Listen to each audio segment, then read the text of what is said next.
Now, yes, the fourth quarter was obviously huge, but again, I continue to say that since Game 3 and the last two, this version of Mikal Bridges is the one that you brought to this organization. And I'm just asking that, you guys. What's good? This was years ago when those guys were at Villanova. But when you talk about guys that win, to your point about what Josh Hart said about Mikal Bridges. What a night, yo. I still can't get over a lot of everything that went on today. Today is one of those days and nights that the sports are sportsing, the sports equinox is happening. It's the most wonderful time. And like, if you like sports, specifically if you like sports in this city and you pay attention to all the New York sports and all that happens, man, it's nuts. It's insane. I don't know how to articulate it yet, but that's okay because I've got a show coming up to do that. But I just got back from Yankee Stadium, and that was insane. I'll tell the story about being in there while watching the game and everybody kind of feeling what was happening in the game, and some people watching on their phones, and the reaction building as like the Knicks took the lead and people knew it was going to be over, and the "Let's Go Knicks" chants in Yankee Stadium. That was sick. That's one of those New York sports moments that they make like in a movie scene. That's one of those moments that like you tell your kids about. I know it's only the second round. I know it's only May 7th as far as baseball goes, but it's like the power of sports to bring that many people together, complete strangers in one place, all locked in on the same thing. It was sick.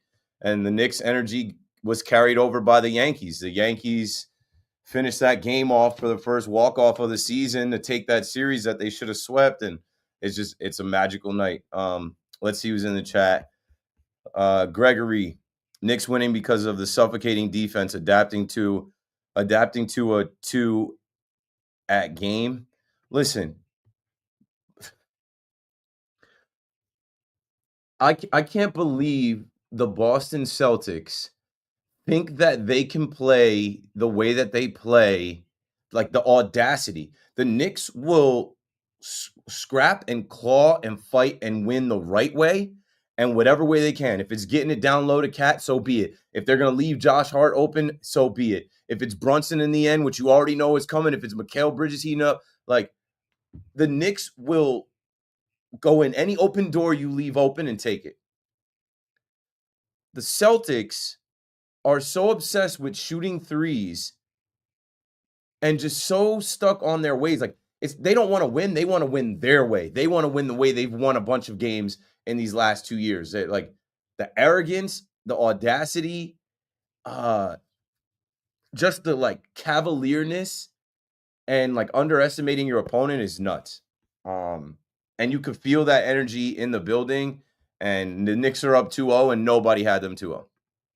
The hours on this show will fly by. Yeah, I'm here. The post-game show I'm not even listening to because it's going to be all Knicks. What's up, Keith? Did everyone go crazy? Yeah. I was in section 130, and I was one of the people who had HBO Max with the game streaming on my phone. So I had about 5 people around me watching it on my phone. I had my headset in, and there was a guy 2 rows behind us who was a little bit ahead, and he was reacting, and like, I don't know, man. Like, that's sick. That's something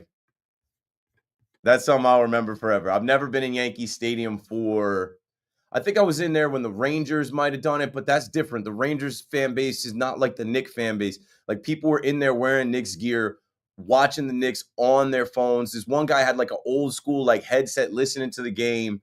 And like, as those moments were happening late, the fans were cheering. And I think the Yankees could feel like, yo, it wasn't like, because that was like the same time that the Padres went up in the game, fans were cheering and celebrating the Knicks. And then once that was done, we focused our energy on the Yankees and they came back to do it. Yeah, 2-point inside game versus a 3-point shooting contest for sure. Matter of fact, let me pull this box score up now.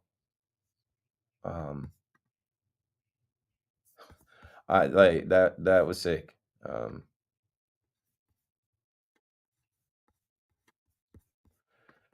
I'm still like processing a lot of everything today. Today was an awesome day for sports, and as I was like putting my notes together and stuff, I'm just like, this is sick. Like, this is gonna be such an easy show. Um, there's gonna be so many calls, so many things to talk about. Like the Knicks are halfway to the Eastern Conference Finals.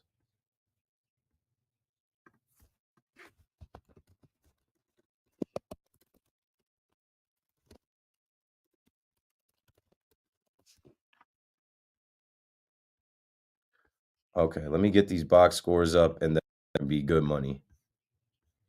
And I'll get back to the chat. I'm still just blown away. Even the Met game earlier, Juan Soto with 2 home runs, and the Mets taking that series, and they needed it because if the Diamondbacks won that series, that would have been the advantage. That would have been the deciding factor for the postseason later. They would have that would have been the tiebreaker for the postseason.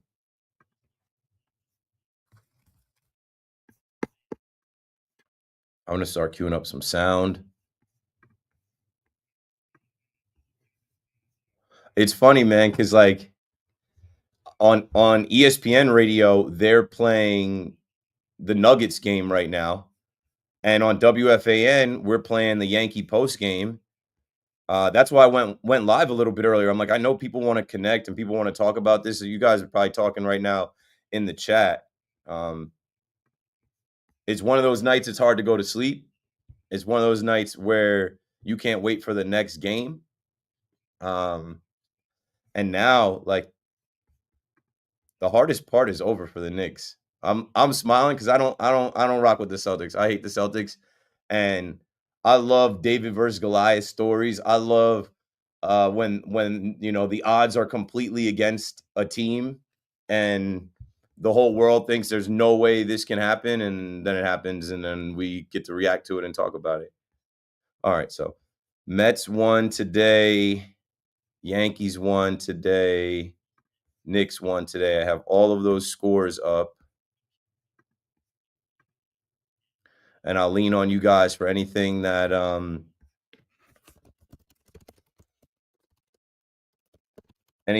don't get to or don't mention. 888-808-1019 when we start.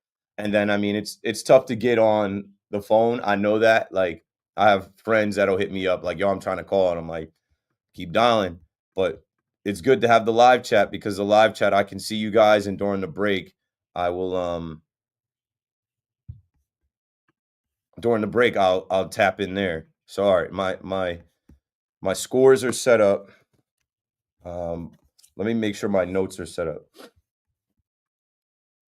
Wednesday, 5-7. I'm getting text right now. Let's see.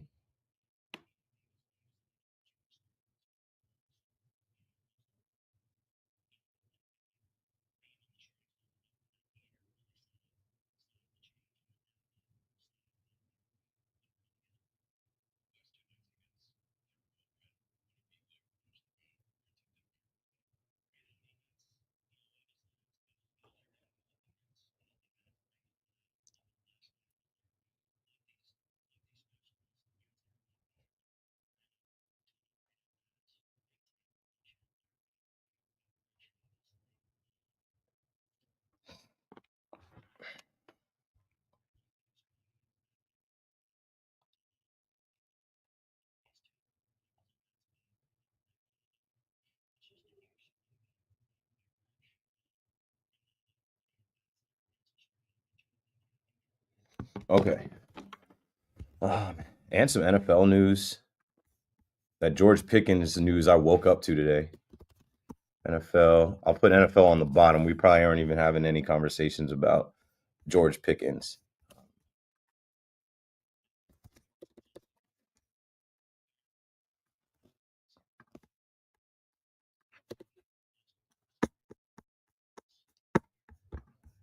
So you guys are looking at me right now. I know I'm not that entertaining right now. That's because I am putting my like show notes together, and just stacking like notes with stats and information. And let's see. I also am emailing my producer some audio right now for us to play.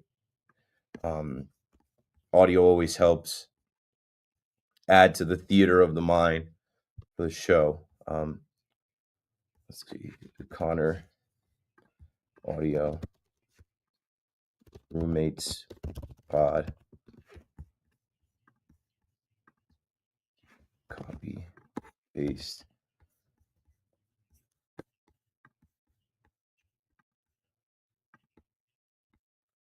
Where do I have this Yankee game?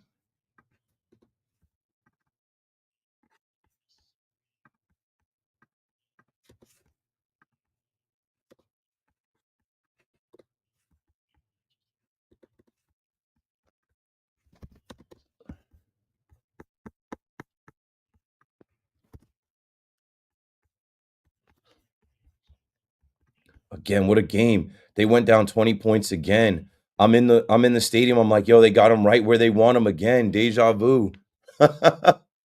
They got them right where they want them again. No panic. All the panic is from the Celtics.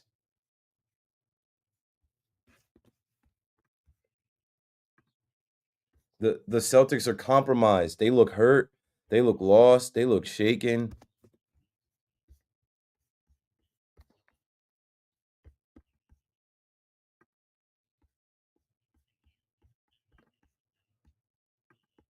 Like Mikal Bridges, bro.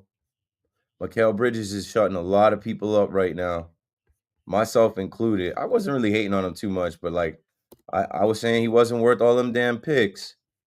Are you looking worth them picks now? Are you looking real worth them picks now?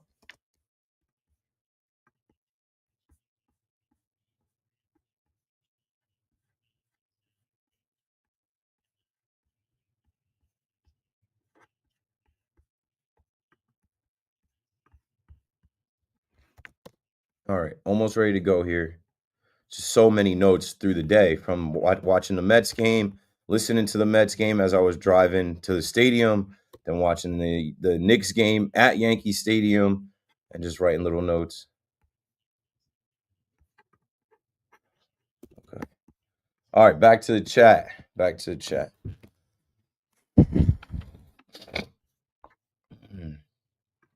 Max Fried is great to watch live. Yeah, he is. Every time Max Fried is pitching in Yankee Stadium, I'm probably going to go. I was there Friday.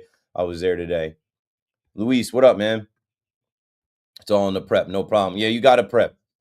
You know, if you fail to prepare to fail. And I'm not prepared to fail. I'm not planning on it. What's up, Levi? Good to see you. Pam, always good to see you. Sure thing. Jersey Shore in the house. Keith, I was looking for you at the game, or you were looking for my live? At the game or my live? I'm a Knicks hater, but I legit might be rooting for the Celtics to lose with how dumb they are playing. 75 missed threes in 2 games is beyond wild. I always hate the Celtics. I don't like anything about them. And then obviously there's obvious history with the Nets, and the Nets are irrelevant. There's no need for Nets fans to be hating on the Knicks and the Knicks fans right now because the Nets are not playing. But yeah, don't care about the Celtics at all. I would say I hate the Celtics 10 times more than I hate the Knicks. This should be fun with the Knicks, Yankees both pulling out victories, and the Mets. Can't leave out the Mets. Even though I troll the Mets fan and the Met fan don't want to hear it from me, I'm going to give them props. Juan Soto, Luis Angel Acuna, Jeff McNeil, Kodai Senga, Max Kranick. Edwin Diaz closed that game out. I think I was at the stadium by the time that one ended. No, they go Brazoban to Stanek to finish that one out. Nimmo had a double. McNeil had a triple. Soto had 2 homers. Acuna had a knock. RBI. McNeil an RBI. Soto 3 RBI. Okay, are we coming in yet? New York. Yankees a thrilling win last night. No, not yet.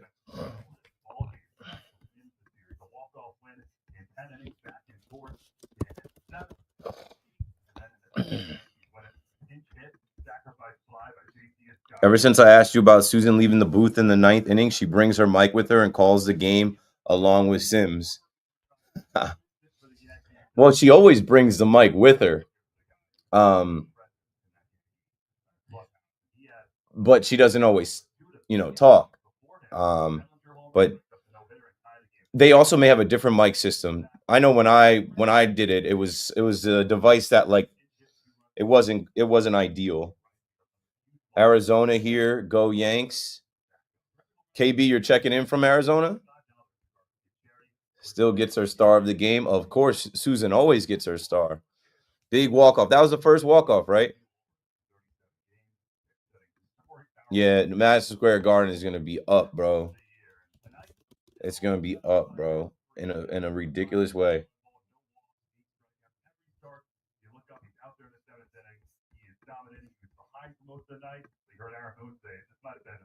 Cardiac kids all over, yeah. They got a slow heartbeat in the big moments. What a night for New York sports. Missoula is a bum. Call a damn timeout for once. Tell your team to stop shooting. I'm starting to get the feeling, bro, he's very much along for the ride. He does a lot of talking and weird shit, and he's not affecting the game. Love your shirt. Yeah, I got this is official edition. This is official edition Yankees. Because I had the jersey on, but I'm flexing the muscles because boy dad no dad, but I've been in the gym. I had the jersey on. I was at the game. This is official team workout gear. I'm gonna hit the push-ups over here so I stay buff.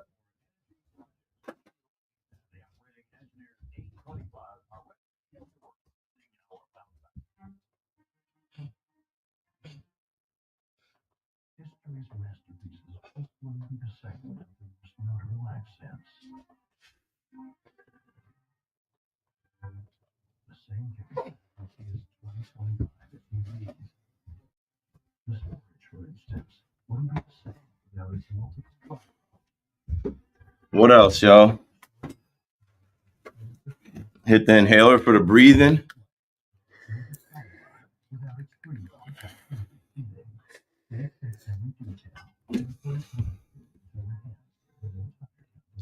Knicks now favored to win the series on DraftKings because they if you take the 2 home games of the team that's favored, it flips.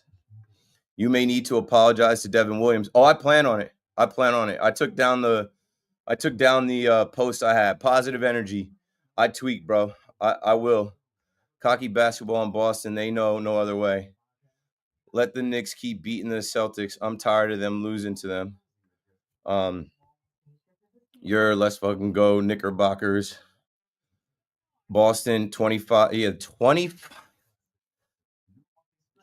Shooting 100 threes and missing 75 of them. The Yankees shouldn't be spoken of tonight. Game 40 versus playoff round 2 versus Boston up 2-0. Nothing else matters in sports. I don't know if you're familiar with WFAN, the Yankees radio network. That's all that's been on. And this is me hosting. I guarantee you people call to talk about the Yankees.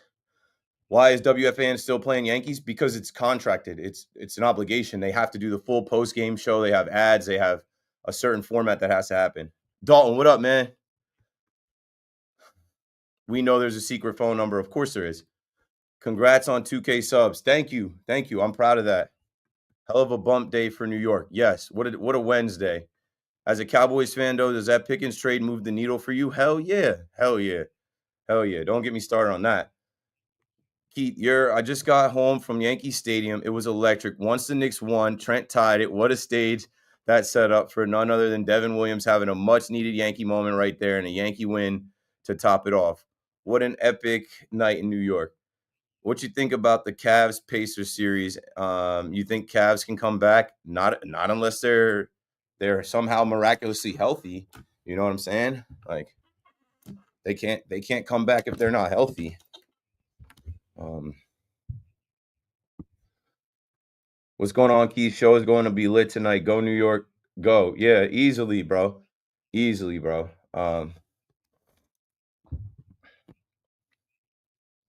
This is one of those nights. I'm ready to go. Right, the Cavs are cooked. It's about to be Pacers Knicks rematch of last year. This pen been selling harder than Jason Tatum recently.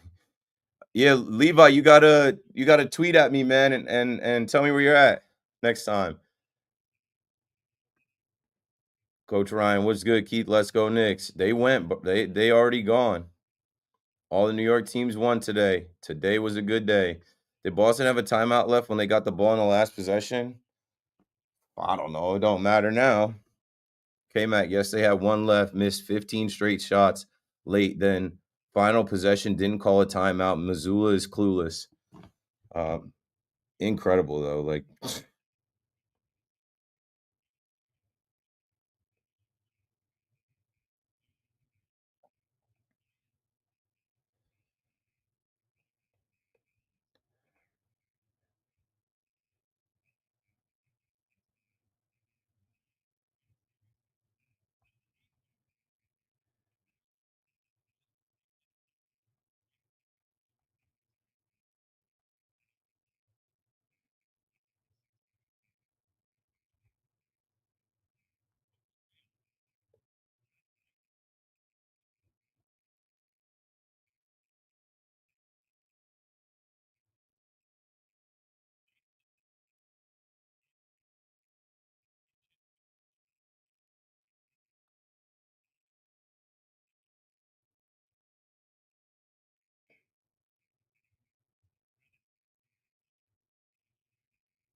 let me see.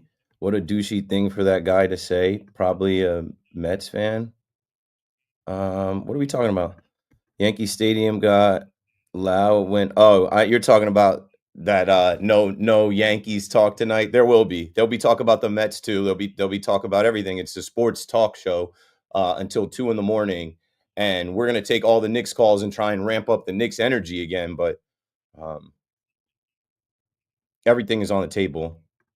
Like, I know it's playoffs for the Knicks, but the series didn't end tonight.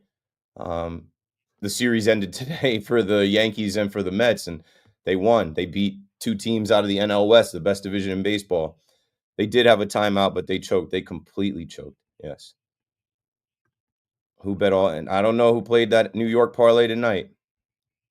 Soto hit a couple home runs today. Condolences. Don't let it spoil what was a good day. I loved it. I actually should have bet it. Um, Soto being successful doesn't hurt my feelings. He's I enjoy that he's not off to the start that everybody thought he was, and I also enjoy that the Yankees have Max Fried. The Yankees were still brought up when the Rangers were in. I'm hosting the show. We're going to talk about everything. We're going to lead with the Knicks, but there's going to be conversations around both. Juan Soto will be spoken of. Devin Williams will be spoken of. Max Fried will be spoken of. Jeff McNeil will be spoken of. Kodai Senga will be spoken of. Trent Grisham will be spoken of. Knicks cheers could be heard on the radio, not as loud as Boston's fans, of course, but they were helping the booth out. Monica McNutt, you mean? You think Mikal is worth 5 first-round picks? Right now, they don't give a damn about them picks. Definitely. Yeah, of course, them too. Picks don't mean dick. Speaking of Mikal, hey, yo. You about to get banned, Brody. You about to get banned, bro. Baj Meet Mahmoud, you about to get banned, bro. Mikal is here and finishing. I'm saying he's got signature moments. You don't care about those picks. You care about wins.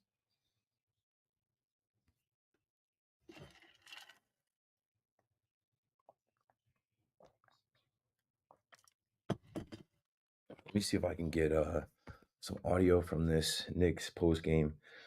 OG says, just excited, happy we won. Still have to go back and watch the film, get better. A lot of people outside our locker room are going to say whatever, and we're just going to stay locked in. Yeah, that's a good one. Copy link. Send in the email.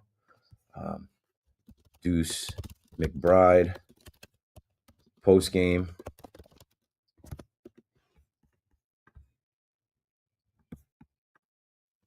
Fuck. I'll be right back. I want to wipe this shit down. It's sticky.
All right.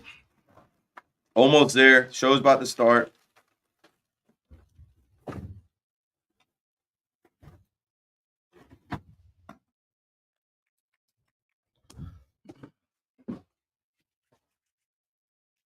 Let me get Connor.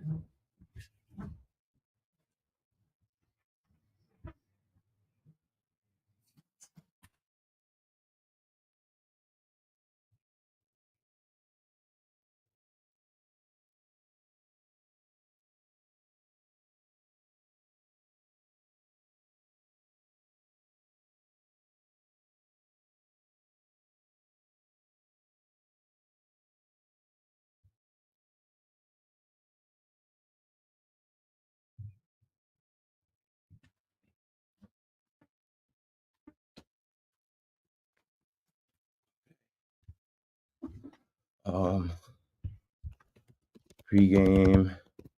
I need the sound from NBA on TNT.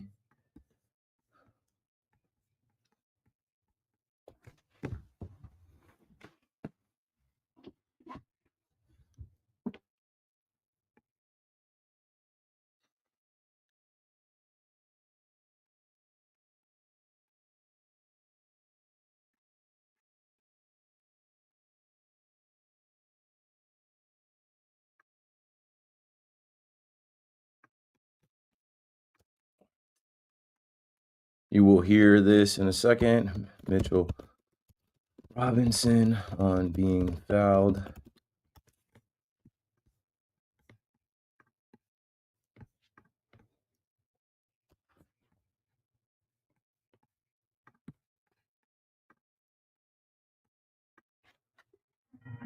Yankees put the home set down. Post game ending. Some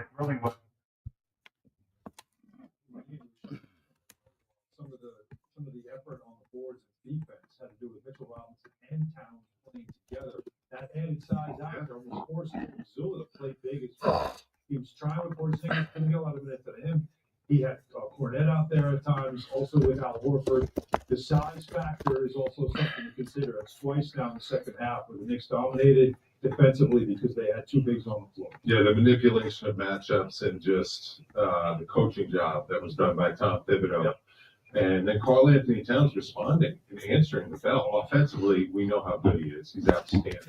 Defensively, as big as he is, it's tough for him to move his feet and pick and roll. And he can guard guys when he keeps them under control and in front of him. He's a very good defender. But it's all about not asking him to guard Jason Tatum on an island every day after the basket. That's impossible for him to do. And I think Tom Thibodeau, as this series goes along, he's figuring out how he can be a capable, good defender and help the team, especially down the stretch. So Mikal Bridges, 14 points all in the fourth quarter, and the defensive style of the game on the line in the second straight contest. The Knicks' reaction to Bridges shutting down Tatum and clutching the Knicks' second win. We're going to hit Bridges coming up. The Knicks postgame show is presented by Audi. Visit your tri-state Audi dealer today.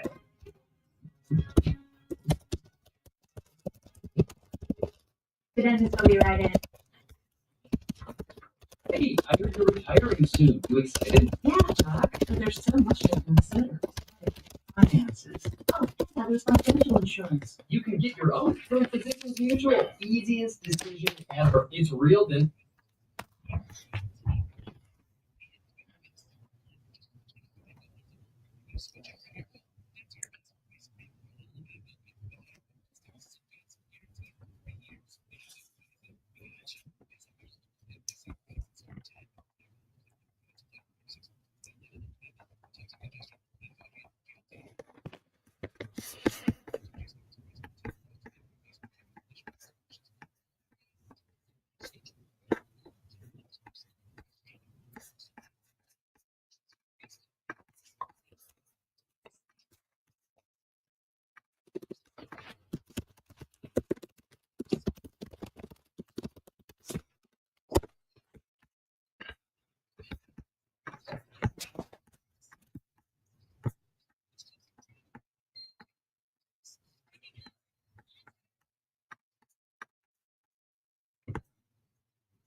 I'm working on stuff. I'm about to do a live show for the entire New York City that's waiting to talk about the Knicks. So, like I said, got to be over prepared. I'm collecting sound right now because there's just one way to ratchet this thing back up.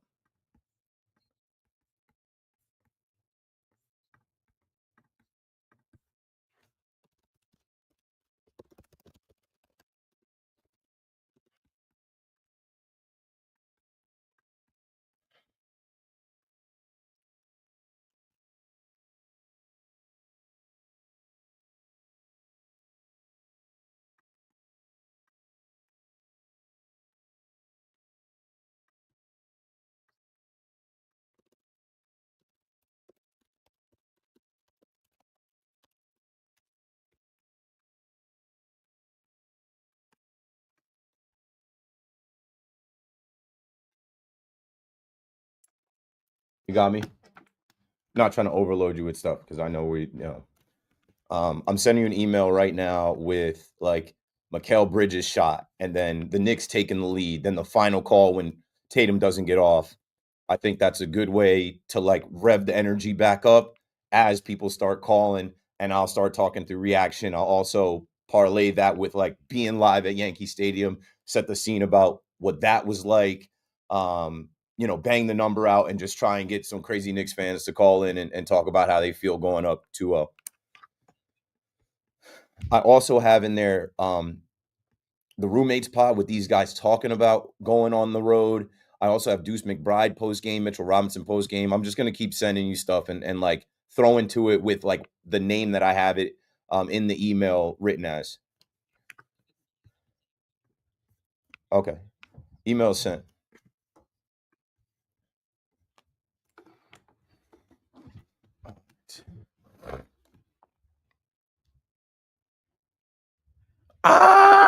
Let's go.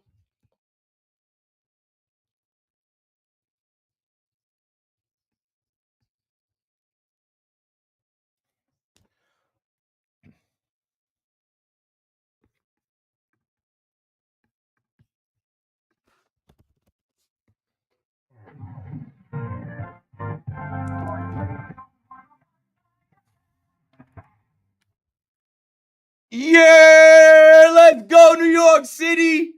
I know it was a while ago, but let's turn it back up. What a night for New York sports. Dial 888-808-1019 one time. If you're not going to bed yet, if you're still feeling some kind of way, coming off of, obviously, the Knicks Game 2 win.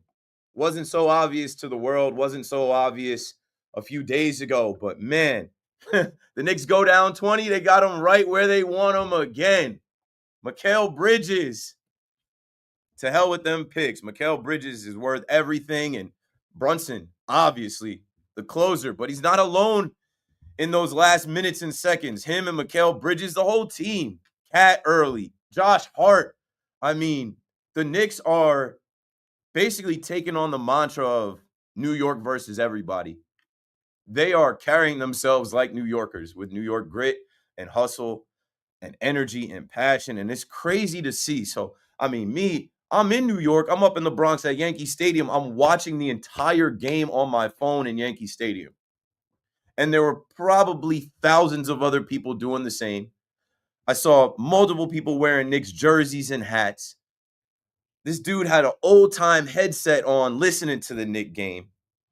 And you could feel the energy in Yankee Stadium. Obviously, the Yankees were getting no hit. But you could hear throughout each section in the stadium the oohs and ahs and yeah, oh. Yeah.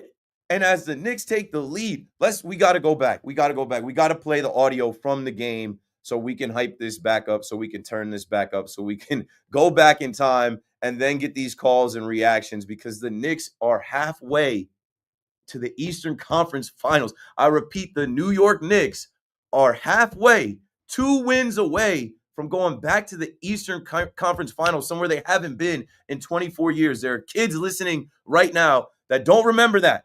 A lot of young people, not just kids, young men, young women listening that don't remember that. And this team that was put together to go toe-to-toe with the Celtics, they've gone more than toe-to-toe with the Celtics. The audacity of the Boston Celtics. The arrogance of the Boston Celtics. I'm dumbfounded watching that game saying they're still shooting. In 2 games, they set a record. They missed 75 threes. If that isn't a sign of the times, I don't know what is. The Knicks, they will win any way they can possibly win. They will fight, they will scratch, they will claw. Their strategy. You want to hack a Mitch? It doesn't matter. We will put different guys in the game. We'll go small, we'll go big. We'll put Cat and Mitch in the game. It's a chess game for Tom Thibodeau. It's a chess game for the Knicks. They're never panicking, but it's clear that the Celtics are panicking and that the Celtics are so arrogant that they're like, we're going to win our way. We're going to shoot. We shoot threes. And even if it's not working, we're still going to brick up threes. And they go down 2-0, and you could see their fans. You could see the fake garden up there melting as Knicks fans take over that building. Let's go back to the audio from the game. 888-808-1019. Connor, if you could go back to, Mikal Bridges as he's heating up, play that one to start.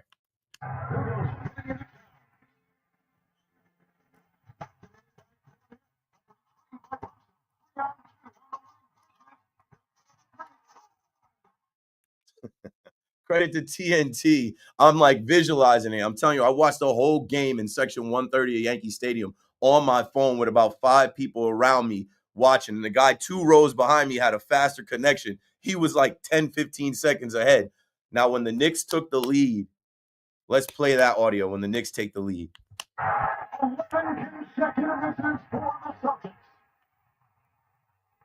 Most dangerous man in the building. The award to him, a chance to the lead here for the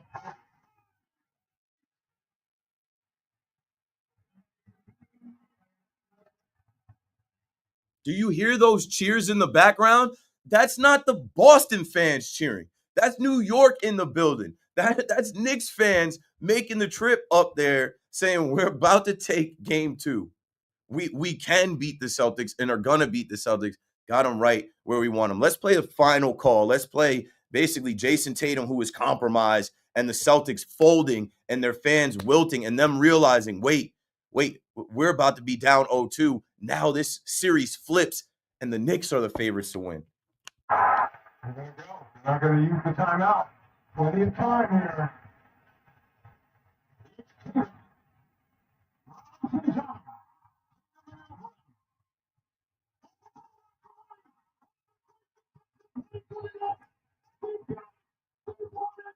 New York is going up 2 games. Credit NBA on TNT. Thanks for the audio. 888-808-1019. How does Mikal Bridges end up right there with the ball at the end of the game again? Taj is in Astoria, Queens, first up on the fan tonight. Go for it, Taj. Hello. You're on, Taj. You got it. Hi, thanks for taking my call. A great week for New York sports. I just got some Yankees fans at home. They were happy too. They won today. But in terms of Knicks and Celtics, there's a lot of history that's being created in terms of ugly offense.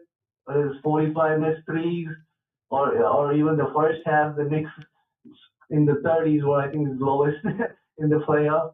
And similarly, 20-point back-to-back comeback win. I mean, a lot of historic things happening in an ugly way, but New York is on top, and that's all that matters.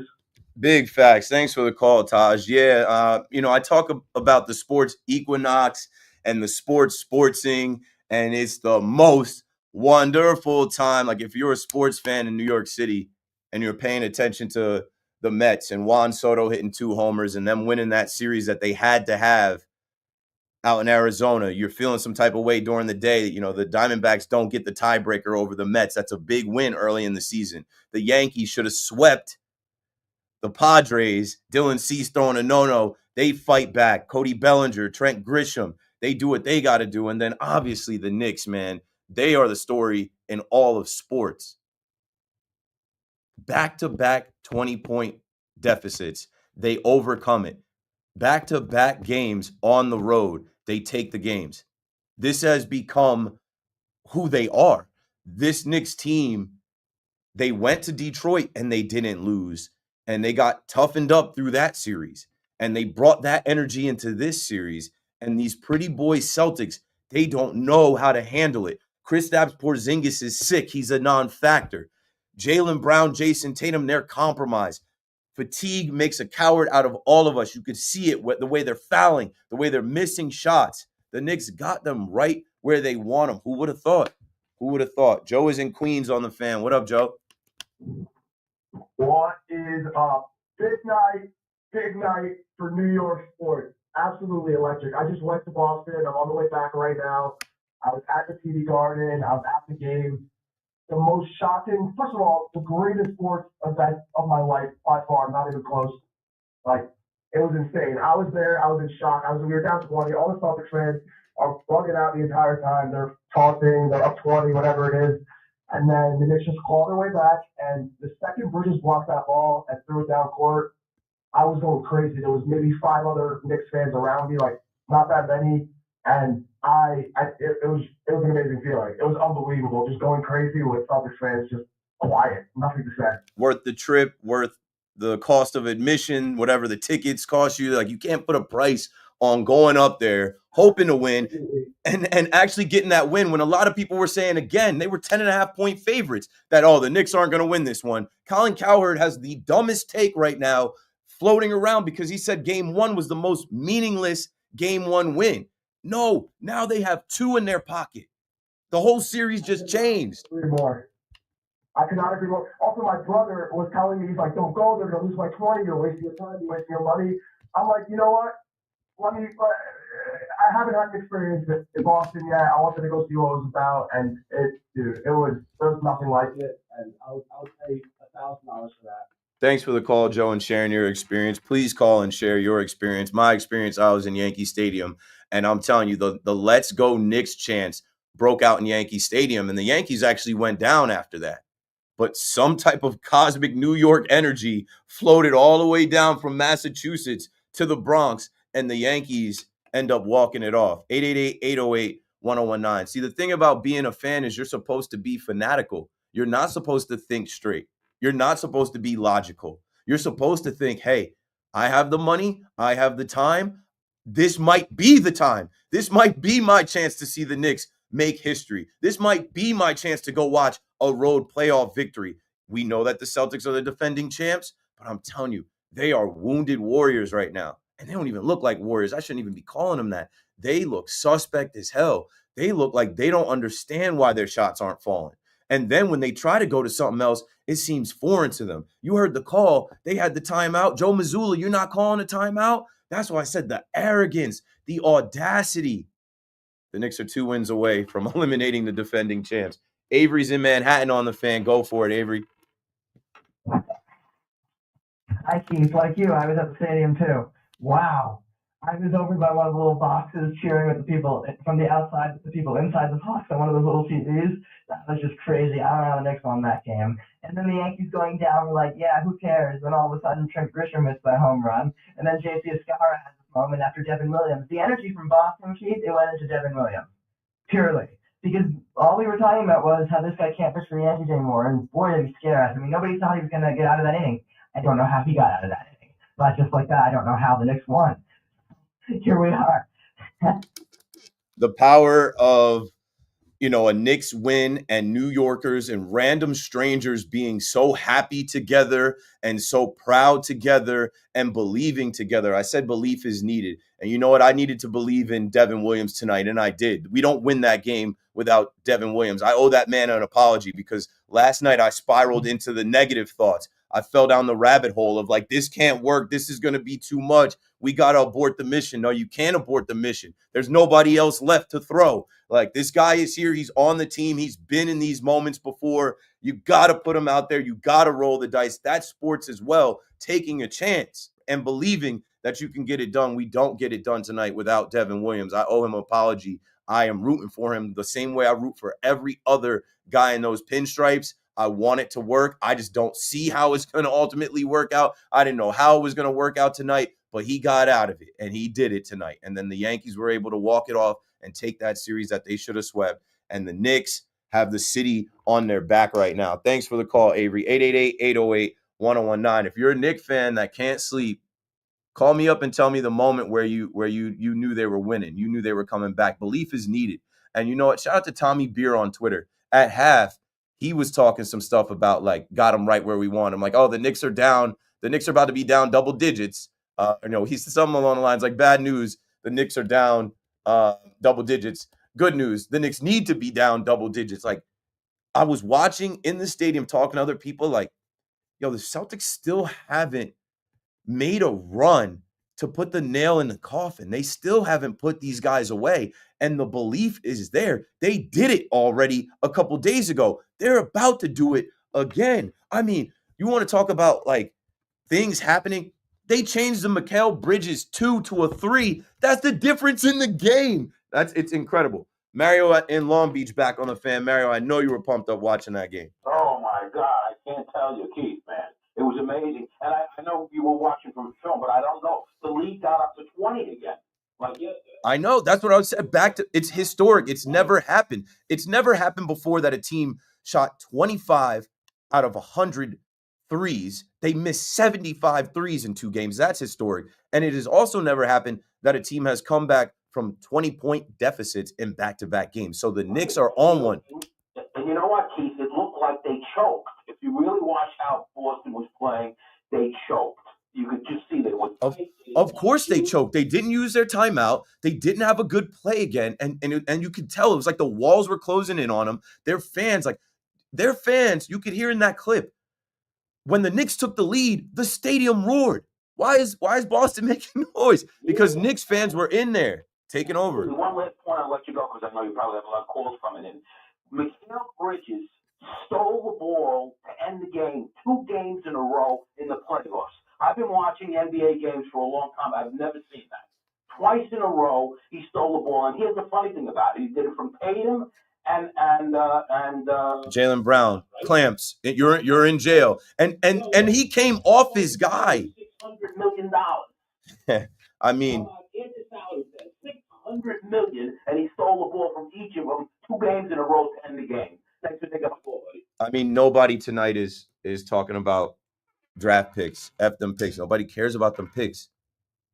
Those picks are worth, the math is 5 is equal to 2. 2 wins against the Boston Celtics and 2 endings like that where like Mikal, that's why I said, how does Mikal end up with the ball in his hand twice? Because he's on it like that. He's dialed in like that. And you know what? Regular season basketball, a lot of these guys know it's 82 games and it is what it is. But this series was inevitable. I remember doing shows through the season saying, like, there's no way to get around it. Like, it's going to be Knicks Celtics. So if you know that and I know that, you think these guys don't know that? Of course they do.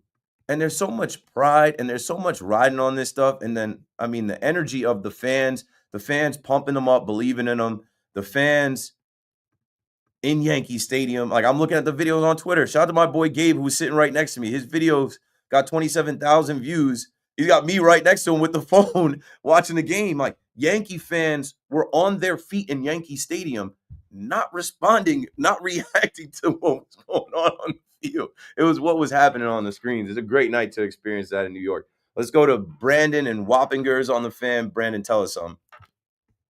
Keith, what's going on? Oh my God, my heart, man. I can't believe it. To be down by 20 back-to-back games, I mean, specifically this game, Brunson wasn't even on the court when they were down by 20 the first time. Then they brought it to like 17, went back to 20. Bridges and Hart brought us back. Deuce is doing his thing. We needed Towns to step up tonight. We need him to be tough. There's all this talk about him being a little soft. He had 17 boards today. He had some tough fadeaway shots. I mean, it's amazing that what they've done the last 2 games. And for the Celtics, after game 1, to shoot 25% from 3, all I was hearing on the radio from all the hosts, and I believe this as well, we were like, the Celtics, that's not going to happen again. And guess what? They shot 10 for 40 tonight from 3. That is 25%. They shot the same exact percentage. It's amazing. Tatum, Brown, Pritchard, they all missed wide open threes late in the fourth, and the Knicks capitalized. It's truly amazing. MSG is going to be insane on Saturday. I can't wait. I mean, I know we haven't been strong at home, but I'm looking forward to that one. Yeah, but that can change too. Thanks for the call, Brandon. That can change too because belief is here now. What Knicks fan doesn't believe now? They had Knicks fans on the TV chanting Knicks in 4. Like, if you weren't a believer and you were a little bit on the fence about the series and you watch those 2 games and you watch what the Celtics look like, they are limping right now. They are hurt right now. They look lost right now. And it's their stars. And it's a team win by the Knicks, right? Mitchell Robinson missed a foul shot that it looked like it hit the person in the first row on the hardwood. So what? Like, he was a plus 19. That was a problem for them, right? Josh Hart hit 3 threes, and he had back-to-back threes where it was like, okay, he's shooting with confidence now. He had 23 points, and he does so many little things that you might forget about, but 6 rebounds, 3 assists. He is the ultimate glue guy. Brunson was 3 for, it felt like Brunson was 3 for 10 with 7 points for an eternity, but no one cared. You know why? Because everybody knows this episode is going to end with the cape on and him turning it on late in the game to help close it out. I'm watching this in the stadium and we're all predicting what is about to happen. Karl Anthony Towns early got it going, good. But Karl Anthony Towns had that and one late too. OG Anunoby wasn't your night to have, 29 points. So what? The defense is there. What does Rami call it? Wing stop. With OG Anunoby and Mikal Bridges. What you're seeing right now is actually the plans that, and it's funny, right? They're not firing the head coach now, silly rabbits. We're talking about Leon Rose in the last series. But you're seeing now the plans that they had put together to put this team together to knock off the champs. And it was inevitable that they would face them. And look now what they look like in their building, beating them back-to-back games. We don't know what Madison Square Garden is going to be like. I know it's going to be up, but like we don't know if it's going to be. I don't know what it's going to be, but I know that the Celtics right now they are shocked, they're in panic mode, they're in disbelief, and the Knicks come home up 2 games. Like I knew, I'm like, if this game stays close, it gets to the fourth quarter, like your thoughts become things. If the Knicks start early and fast in Madison Square Garden on Saturday at 3:30, like the whole city is going to be locked into that, and that energy is going to carry. 888-808-1019. Keep McPherson on the fan. When we come back, we'll do the big shot of the night, and we'll take all of your Knicks calls. Don't go anywhere. We're coming right back.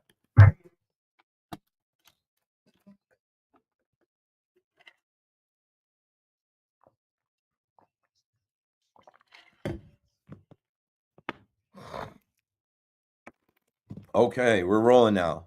Energy.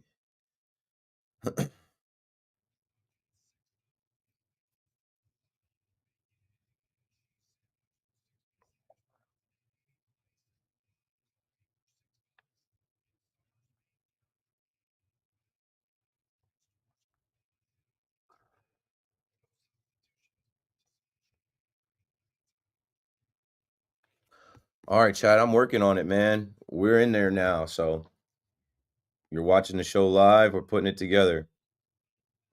Let me see what you guys are talking about. The Knicks, obviously.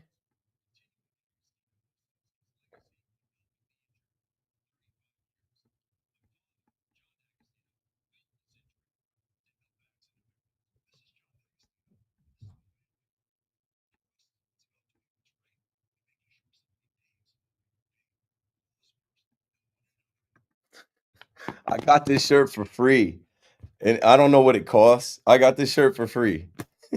Odyssey paying you the big money. This is off of connections. I got this shirt for free when I went down to spring training. It's official team merch. You can't. I don't even know if you could buy it. I know it came out of the team clubhouse.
Somebody said, "What's the number?"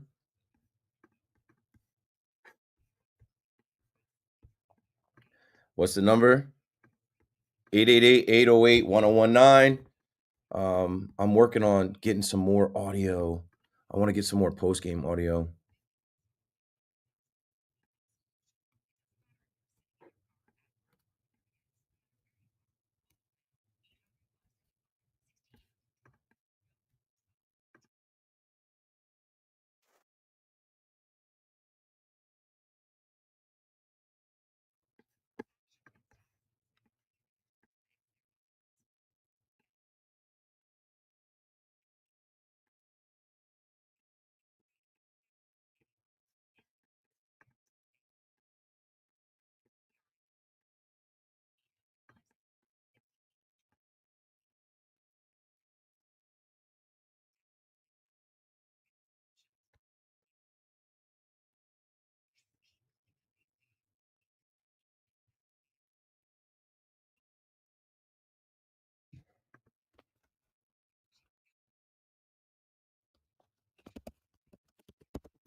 Okay.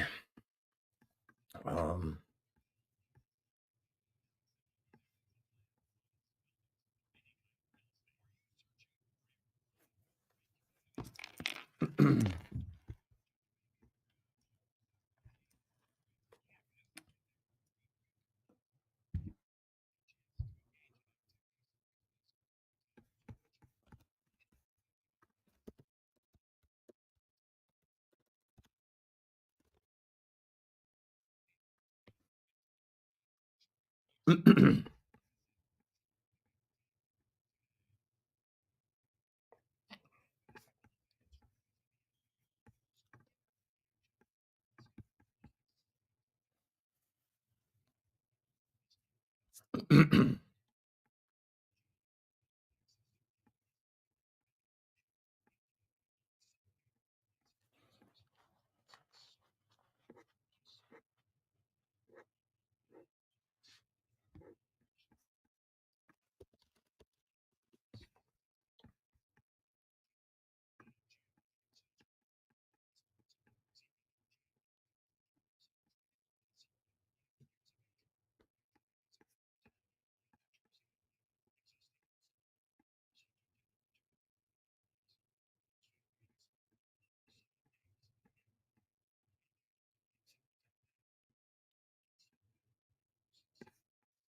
right, here we go.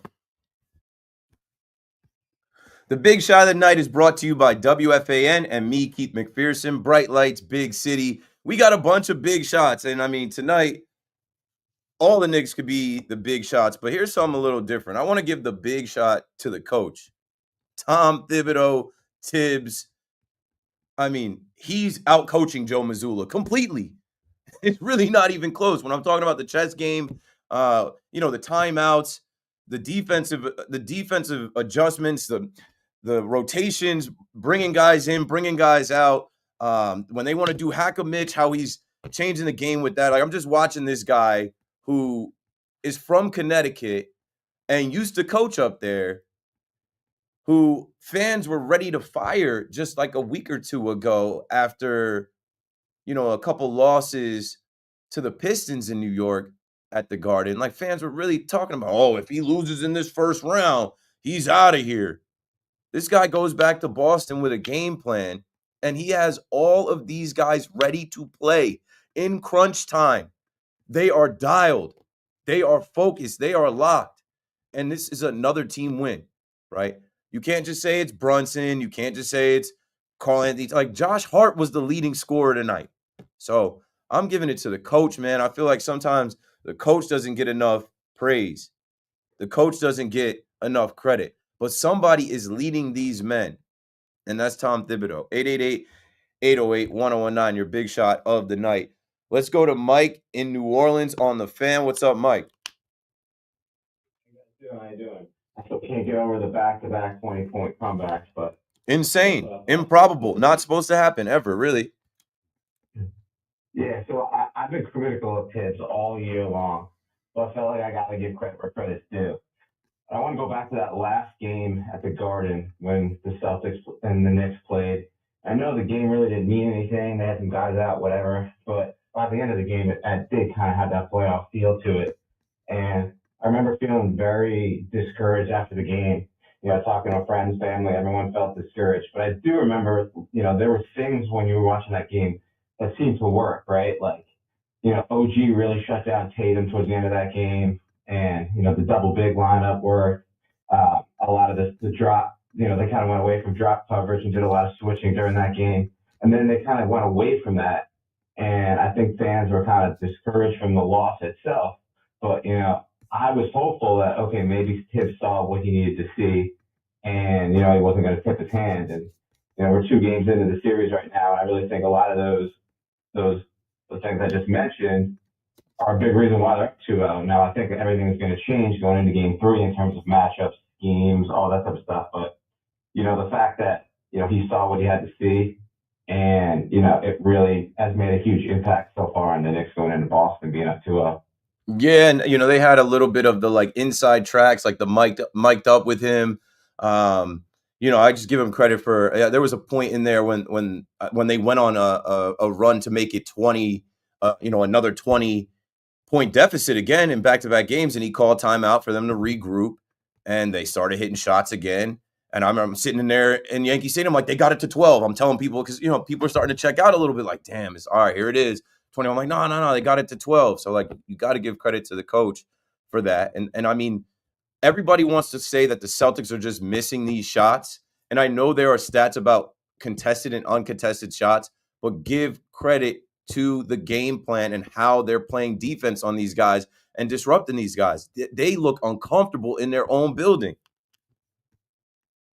I think you have to think that, you have to trust Hibbs. I mean, if they go out and they lose the Garden in Game 3, you got to trust that he's going to make the adjustments in Game 4 and 5. And I don't think a week ago I would have said that. But, after watching these games and seeing the comebacks, I have no reason to not think that he's got to do what he's got to do. And even last night, you're watching these guys suck and win at the end of the game, Donovan Mitchell and Siakam and all those guys.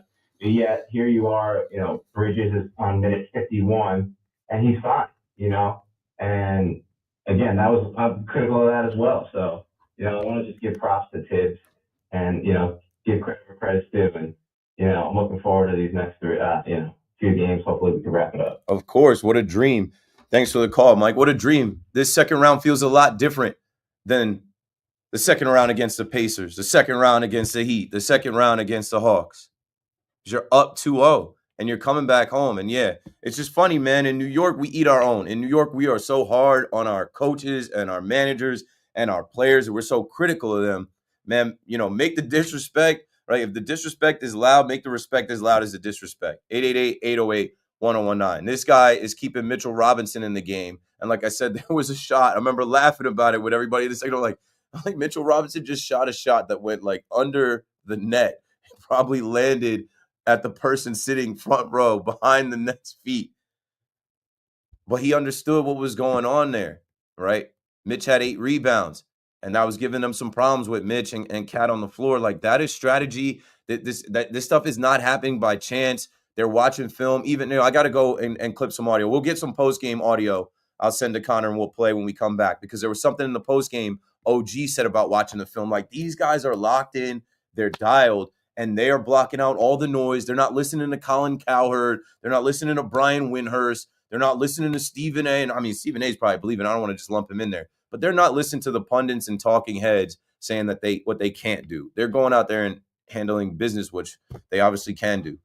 All right, it's 12 already. Keith McPherson on the Fan, 2 hours to go. KM to AM returns right after this.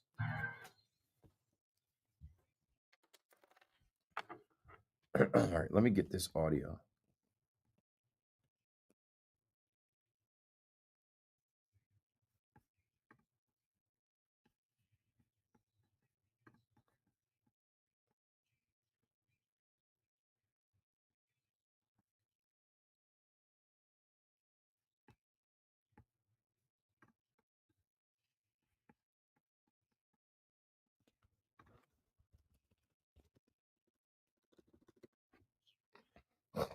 It's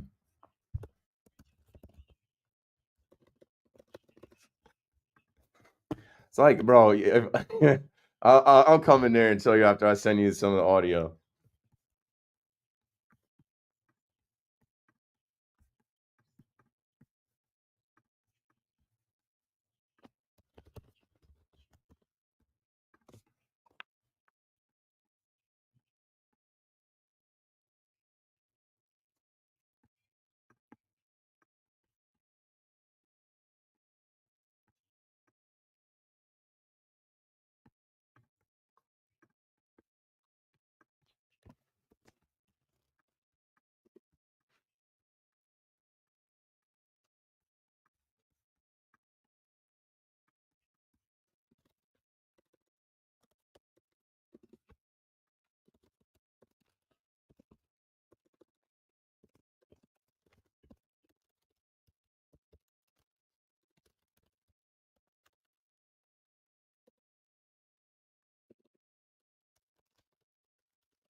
BRB.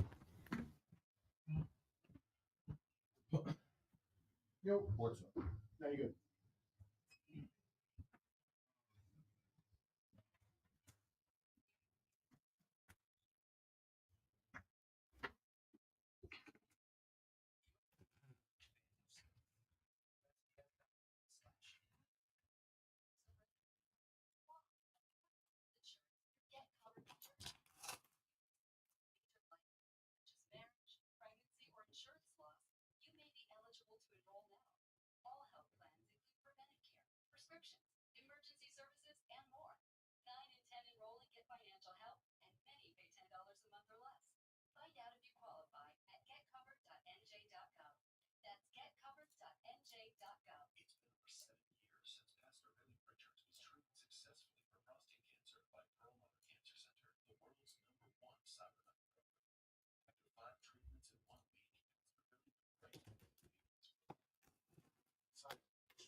How you doing? Still jacked to the gills. Yeah, you look like it. I feel I'm exhausted and my blood pressure's too high, so I can barely see right now. How much of the end did you get to watch? Like, where were you in? No, I was in the closet. I was able to actually see. Oh, that's beautiful. Yeah. Which I actually had to apologize to Schwab later. He was like, "You weren't that bad." He's like, "I could hear you, but you weren't that loud." I was fucking screaming. Also, that's a good amount of distance from. Yeah, with the door shut. The door shut. What's up?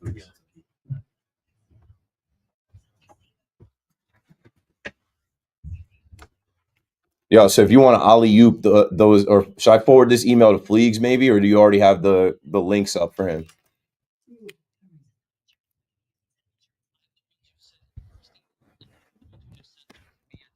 Are they all up on like tabs? Okay, cool.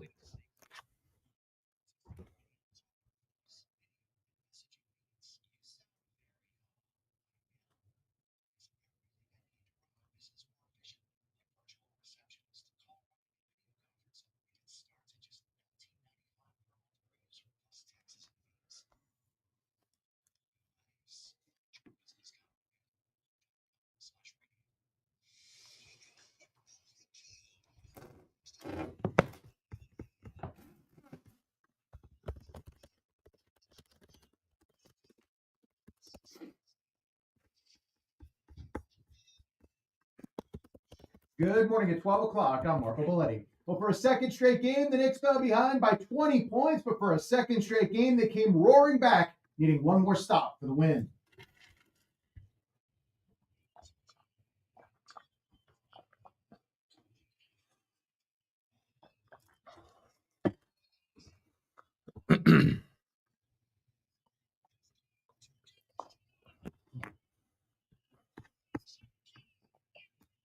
Mikal Bridges with the steal on the final possession for a second straight game. He also had all 15 of his points in the fourth quarter as the Knicks shocked the Celtics 91-90. Kevin Harlan to call TNT. Jalen Brunson, 9 of his 17 coming in the fourth, coming to life after a slow start.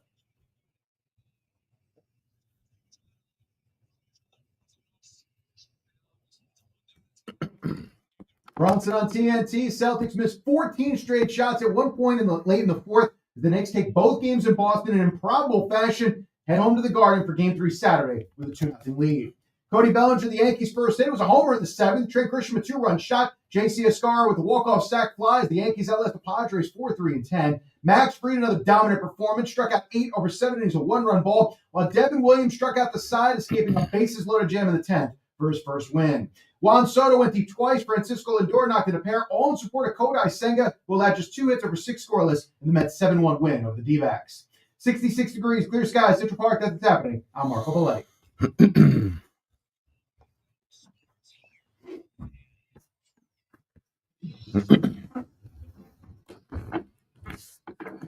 Good morning, good morning, New York City. Your Knicks are up 2-0 halfway to the Eastern Conference Finals. Like, that's a real sentence. That's a real thing against the defending champions, the Boston Celtics, who no one had them taking more than a game from. 888-808-1019.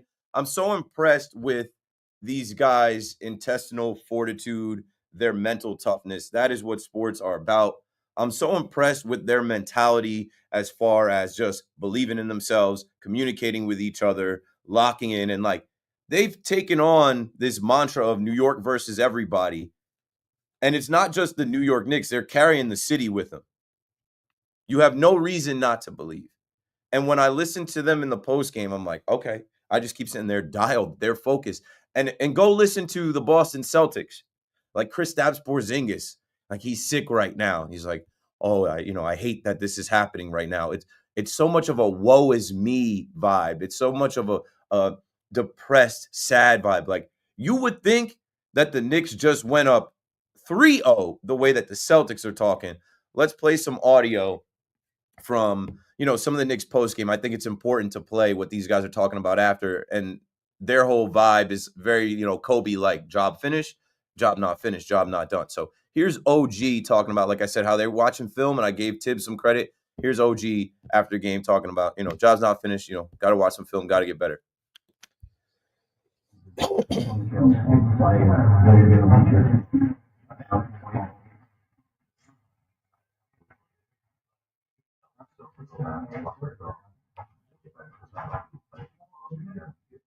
Yeah, just quiet. OG, how OG is. He got his hood up.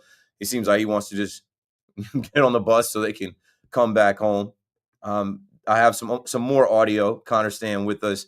Mikal Bridges talking about in-game the conversations that they're having on the bench while, they're down in the game and the stadium is erupting, but they're staying the course. I think we're confident, confident going by the way, a lot of us staying on the bench lower down, just like you've been before, and appreciate we're gonna win this game.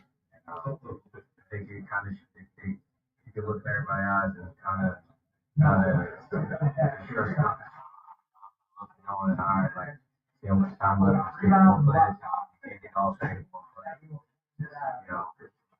score offense, get it stopped, and keep trying to do both things. Weather the storm and experience plays. This is the last thing I'll say before I get back to you at 888-808-1019. There was so much talk about this team's lack of chemistry because it's their first year together. Well, it seems like they've built that chemistry through the playoffs. There was so much talk about this team's lack of toughness, hearkening back to last year's team being tougher. No one's talking about that now. They're clearly tougher than the Celtics. So let's continue. Let's go to Lou in Boston, but he's from Brooklyn on the Fan in New York. First of all, I just have to place the settings, so if you can give me a minute. I'm at Encore Casino playing poker. Everybody's watching the game. There's not a Knicks fan in sight.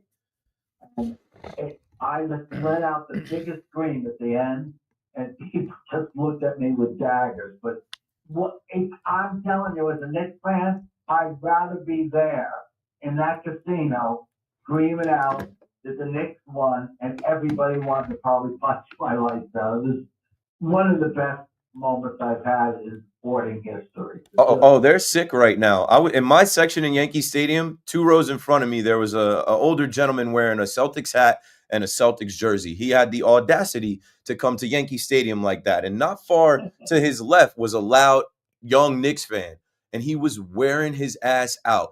And he would not stop. Even the guy was kind of looking away, and he's like, "Look at me. I'm not done with you. Knicks in 4. Knicks in 4." So it's that type of time. It's New York versus Boston.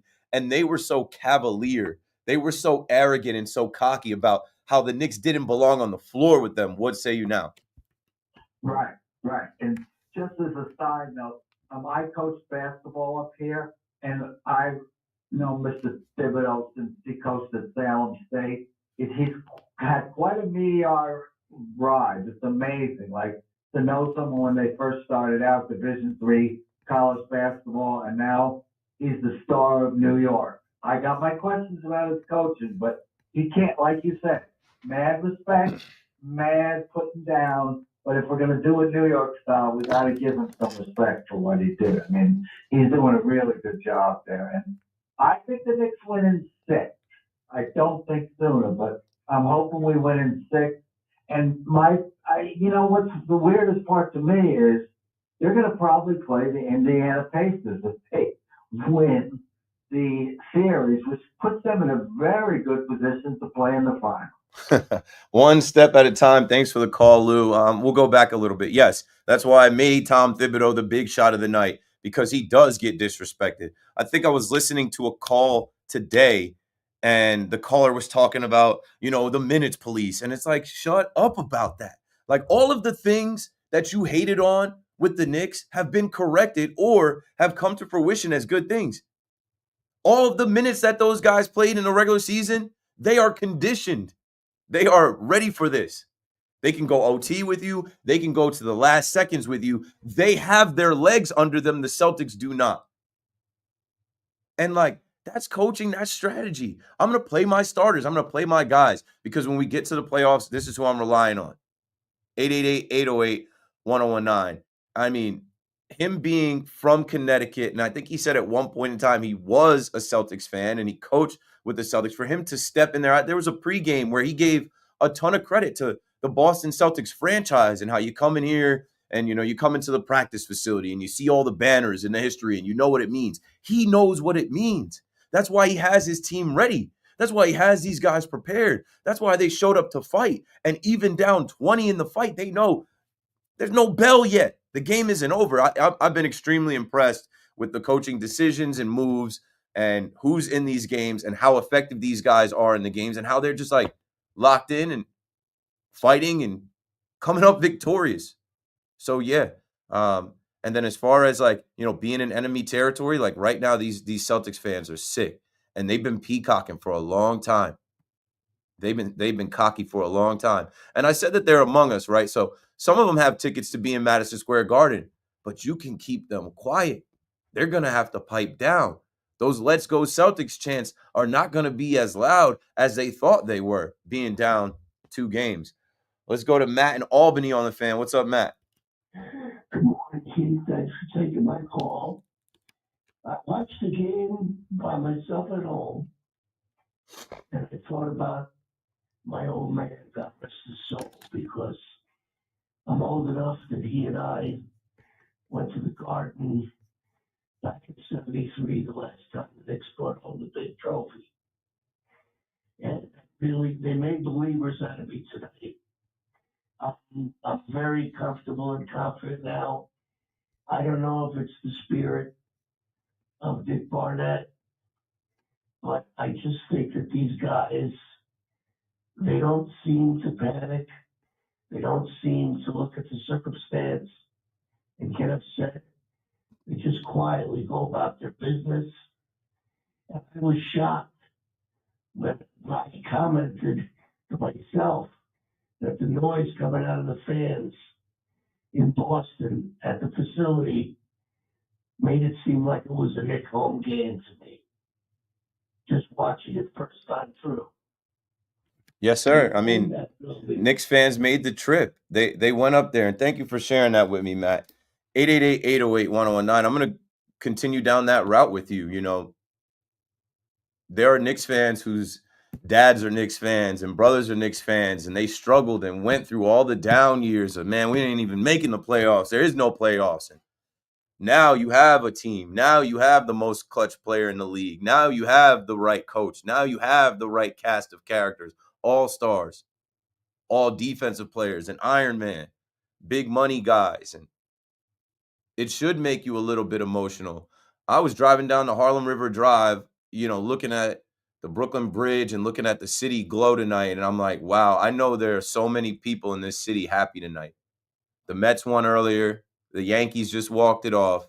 And I saw with my own eyes strangers in a section, in all the sections of Yankee Stadium, strangers for the most part, right? We're, 42,000 people in there. Maybe you came with 2 people, maybe you came with 20. But for the most part, strangers dapping each other up, hugging, people sharing phones and watching, and people looking up the scores and giving updates. Like, what else connects us like that? What else does that to us as a city? And like, this city is the hardest place to make it in the world. This place, if I can make it there, like if you can make it in New York, you have made it.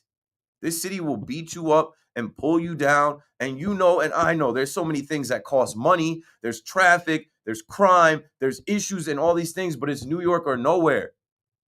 If you survive here and you stay here, you understand. And when that energy, right, gets put into the team and the team actually carries that type of energy with them, and we have these moments where we can live vicariously through them and they embody that spirit, there's literally nothing more powerful than that. It's just crazy. Like, if you're into sports like that and it's a family thing, or you have friends, or you're listening to this radio station right now, 12:15 on May 8th, and you're still thinking about, wow, the Knicks are 2 wins away from going to the Eastern Conference Finals. Wow. The Pacers, who we lost to last year, are up 2 games, and we should have beat them last year. We might get a rematch. The writing is on the wall, and if we go see them, we're going to the finals. The finals could be coming to the Garden. Slow down. Let's slow down. Let's slow down. Omar is out west in San Francisco on the Fan. What's up, Omar? How was your New York morning, Keith? Great. I'm blessed to be the voice on the Fan right now, Oh man, let me tell you, the season ticket holder back in the '90s in Madison Square Garden tonight was just absolutely beautiful. Walking through the streets of San Francisco after that game, wearing my Knicks jersey, and getting a lot of high fives from people out here who are rooting for the Knicks. Let me tell you, I'm going to make a few quick points. Number one, the mental toughness of this team is just absolutely terrific, and the vibe is really, really good. And let me tell you, I just think that Tibbs has outcoached Joe Mazzulla in this series so far. His professionalism and his X's and O's, I think, have been top notch. Really proud of what he's done and what this team effort is. And I also want to say to you another thing. These 2 wins have been absolutely brilliant. One thing I do worry about, the Knicks have to avoid coming out the way they did in Game 5 at the Garden against the Pistons. And that's the one thing I am a little concerned about. The Celtics are obviously a better team, and so the Knicks have to be careful with it. And then the last thing I want to say is the Celtics definitely felt they could come in and beat us. And we are living rent-free in their heads now. They do not know what to do with us. 100% correct. Thanks for the call, Omar. I wouldn't worry about what the Knicks come out like. It's a different series. It's a different matchup.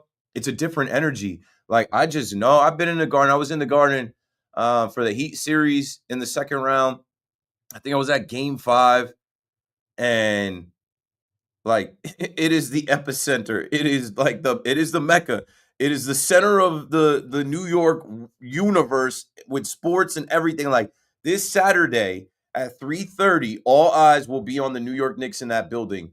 The tickets are probably sky high. I'll take a look at it when we go to the next break. But like, everybody who's anybody's going to be in there. Celebrity Row is going to be the most ridiculous celebrity row they can get. Like, and I think the Knicks are going to feed off that energy. I do always say it's the world's most famous arena, so all these players in the NBA, dream of putting on a show there and playing there. But I'm telling you, Tatum's wrist is hurt. Brunson's got to, not Brunson, Jaylen Brown's got to be feeling something in his knee. Drew Holiday with that late foul, that stupid foul. I'm like, he's just coming off injury. Fatigue makes a coward out of all of us. They look slow. They look lost. Porzingis has some type of stomach flu, right? He was a non-factor. There's a lot of things that are turning up in favor of the Knicks. I would not start to think too much about what will or won't be at home. I know that the Celtics are a good road team, but man, the energy that the Knicks are going to have because of the belief of the fans with this city behind them, they're going to feed off that, and your thoughts become things. And the Celtics are already down, so the Celtics this next game is a must win for them. It's not a must win for the Knicks. And you guys have watched these games. The Knicks are not out of it down 20. So you can't kill them. The Celtics know they got to go up 25-30 and keep them down until that clock runs out. And the Knicks aren't going for it. They're just not. So shout out to you if you've already got your tickets secured. If you do, call us up, 888-808-1019. And even if you don't, man, they're doing such a great job with these watch parties. And you can be outside and watch, and it's the most wonderful time, man. I mean, they're doing it, and they're carrying the city, and people just get to, live vicariously through the Knicks and feel this joy and this energy that, is just rare. It doesn't happen a lot. So let's stay in it. Let's keep talking to you guys about it. Alex is in the Bronx on the Fan next. What's up, Alex? What up, AM to them AM, boy? I'm gonna tell you something right now, man. I'm heading up, smoking on that Boston pack. God damn. I'm gonna tell you something. I'm gonna keep it 100% with you. I was nervous. I swear to God, I was nervous on the first quarter, but just made 5 easy there. Missed it. But then he made up on the fourth. Now I'm gonna tell you something right now. They don't know how to play us when Big Mitch is there. Big Mitch is the big reason why we're winning. Low key. Yeah. 100%. Big Mitch, Bridges stepped it up, Brunson's always going to be Brunson, but Big Mitch was the key. That's why we was all 4 against him. And I give you 100% with you, Now, my schedule's changed. I was supposed to go to the Yankee game versus the Mets on Friday. I'm a big Mets fan. But I have a lot of Yankee people, with me. I live right next to Yankee Stadium. But now, I have to have a Yankee and Mets TV, and I have to have a Knicks game, and we're gonna go. We changed it now. We're going on Saturday because I can't miss the game. I can't miss Game 6. Yankees and Mets on the TV, Game 6, and then I scheduled. We all agree we're going out Saturday to see Soto. Do what we do. You know what I'm saying? And you know what I'm saying? I'm just happy. What if it's Knicks in 5? What if there is no Game 6? Well, shit. I'm going to Friday, Yeah, I mean, I'm just saying, they're up 2-0. I just dumped him. I don't think, we're going to win 5. I think we're going to win 6, So, I'm cool, go watch the Yankees and Mets on Saturday, even though we're going to go on Friday, So, hey, thanks for picking up our phone call. And, I'm a big fan of you, bro. You know what I'm saying? And, keep doing what you're doing, Appreciate it. Hope to see you at the Subway Series. I'll be there Friday, Saturday, maybe even Sunday. Definitely Friday. Don't have tickets yet, but it is what it is. I know I'm going because there's just a vibe and an energy. It's May. It's getting warmer out. I'm getting older. I'm a dad. I got a young kid. I'm like, I don't know how long I have to be out here in this energy with the people in New York City, living in this. Like I said, tonight, the experience I had in Yankee Stadium, I've never been in there. I think I've been in there when the Rangers have won some games and they'll put the Rangers on the big screen. But the experience I had tonight where, I'm watching the entire Knick game in the section and I'm the one in my row that has the actual game on the phone. And like I said, there's a guy behind me. He's a little bit ahead of us, but you could just hear the murmurs and the oohs and the ahs and the, yeah, let's go, foul, oh, bang. You could hear that in Yankee Stadium. They're not looking at Jackson Merrill. They're not looking at Dylan Cease. I never experienced a game in the playoffs because the Knicks aren't in it all the time.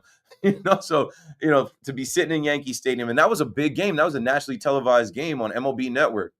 Shout out to my guy Alex, who works over at MLB Network. He was like, yo, they just, they had the roll call. Or my guy Anthony, who works at MLB Network, he's like, they had the roll call. They were showing you guys for a while. I'm like, yeah, because the national audience, they're showing them the bleacher creatures. It's an ace matchup. It's Dylan Cease versus Max Fried. And, for the Knicks to steal the show from the Yankees and to see, that many people, to hell with the Celtics, F the Celtics. I hate the Celtics.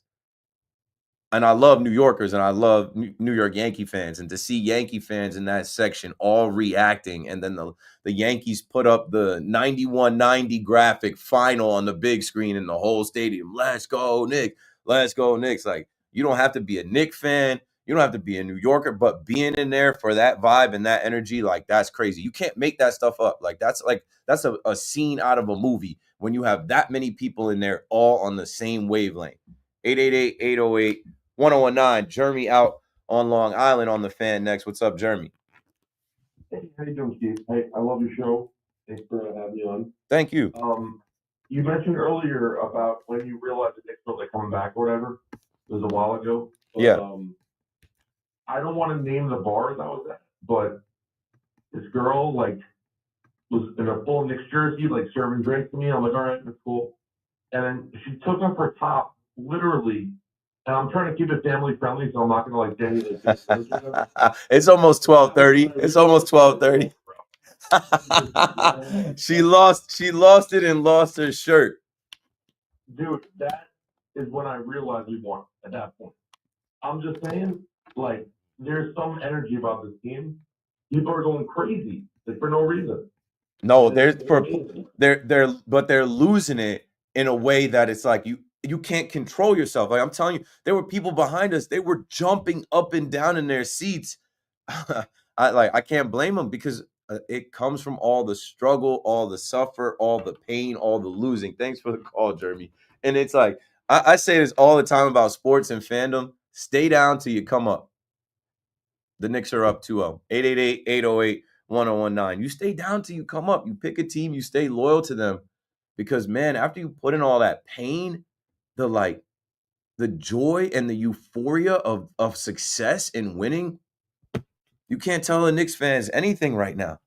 And I'm not trying to. I'm sitting back, right? I'm sitting back. You got it. It is your world. Knicks tape, all that. You got it. Call me up and tell me how you feel. In Phoenix, we got the national show tonight. We got people calling from east to west. Christian on the Fan. Yo, what up, man? Yo, let me tell you something. Before I get to my next point. So, out here in downtown, I live in downtown Phoenix, and it felt tonight, Keith, like a mini New York City. Because you had the Mets in town, right? So we're all at the Mets game. And then the second the Mets game ended close to 2:45, 3. Everybody swarmed out and went to the closest bar right here in downtown.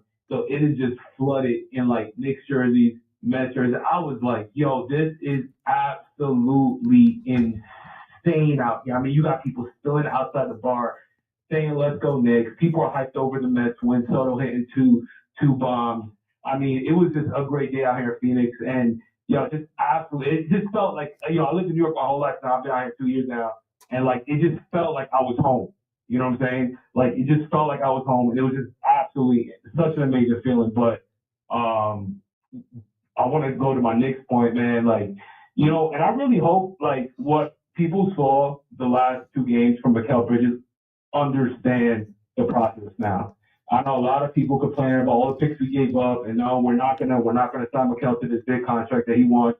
But if people understand the way these GMs and ownership thinks when they sign players and they make these kind of transactions in the league, it is so thought out to a T.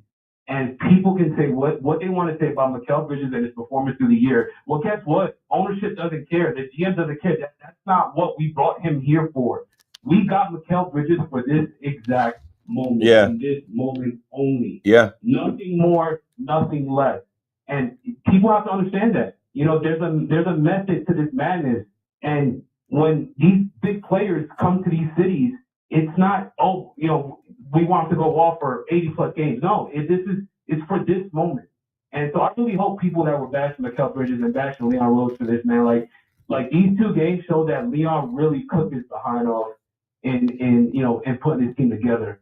And so, it's just good to be a Knicks fan right now, man. Great call, Christian. Thanks for that. And yeah, New Yorkers are everywhere. We've taken a call from San Francisco, a call from a New Yorker that was in Boston, now Phoenix, and then it when you go other places. There are bars where this is the New York bar. You could watch the Yankees here. You could watch the Mets here. You could watch the Rangers here, the Knicks here. There are New Yorkers everywhere. And that's what I say again, going back to how hard it is to survive out here, to make it out here. When you do go elsewhere, you still carry that with you. You still carry, it's part of your identity.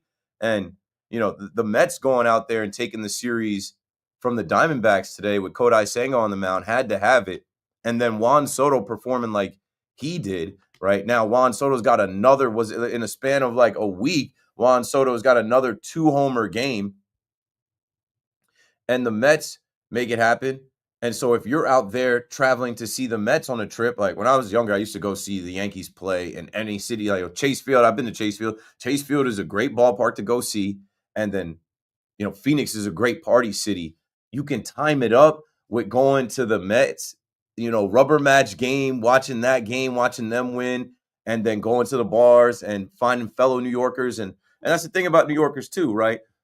With that orange and blue, you might see somebody with the orange and blue Met hat, somebody else out of the Brunson jersey on. All right, they're pulling a chair closer to you, and now you feel like you got a little home away from home. 888-808-1019 is great. It's great. And winning is everything. And being proud of these New York sports teams is everything. The Mets weren't good like this. I mean, they've been, but it's been spotty. The Knicks had such a stretch of never playing like this, never looking like this. So when you combine the two, it's a great feeling. It just feels like New York is on top, and it matches what people say about, New York being the greatest city in the world. To have the sports teams that match that type of energy, it makes you proud. And when you're away from the city, I can't imagine that's got to be a hell of a feeling, because people are looking at you differently, right? They're looking at you like, oh, you from New York? I know whenever I travel places or go somewhere with a Yankee logo on, whether, I've been to Amsterdam, I've been to all these different places, Ireland, London. Someone has you from New York? Yeah, there's just a different level of validation people give you. From the actual city? Like me, I'm from Jersey, but I'm I live in the city, I work in the city. What do you do? No, don't worry about that. Jeff is in Long Hill next up on the Fan. Jeff, what you got for us tonight? How you doing, Keith? Great, man. Nonstop calls, a lot to talk about. A Knicks win, a Mets win, a Yankee win, and when our teams win, we feel like we won, and everybody's feeling pretty good. There's no complaining, there's no yelling, no fighting, no ranting and raving on the Fan tonight. You're not lying, man. I was at that game, too. I don't know how you still have a voice. I was in section 236. So when the Knicks, I think the way that the timeline worked out was the Knicks won, and then Luke Weaver gave up 2 straight runs, right? Yep. And we didn't really trip because everybody was still focused on. I know. It was crazy. He's giving up hits, and everyone's going buck wild over the Knicks winning the game. Never a doubt. Never a doubt that the Yankees were going to come back and win, and them going up 3-1 didn't kill the celebration. We get the Trent Grisham pinch hit, and we just knew. Goodness. That was I'm the biggest Trent Grisham fan in the world, man. I love this guy to death. I feel like he's such a ball player. I call him the bashful basher now. I'm like, this guy hits home runs, and then he looks into the stands. He doesn't watch the ball land. The bashful basher, and he's been 10 home runs. He's been so clutch. You love to see it. It's insane. I think he's really worked himself against his former team, and we're trying to get Dominguez in there, and obviously Bellinger had a big day today. Great problems to have. All of our outfielders are playing pretty decent and contributing. Dominguez with his speed, and he made a nice play in the outfield throwing the ball in. He also was able to advance from second to third on a tag, and just little things like that I noticed today with the Yankees. I'm like, they have an athletic team They have some clutch players, and that's a postseason type matchup. 42,000 people in attendance, and the Padres are a team that have superstars. They have Dylan Cease on the mound. They were looking like, we were getting no hit for 7 innings. They were looking like they were about to come in there and just take that game from us. And the Yankees walked it off like that. Devin Williams, I can't say enough about. Like I said, I apologize to Devin Williams. I spiraled into the negativity of like, how is this ever going to work? It has to. It has to work. The Yankees at the end of the day won up for 2 hits.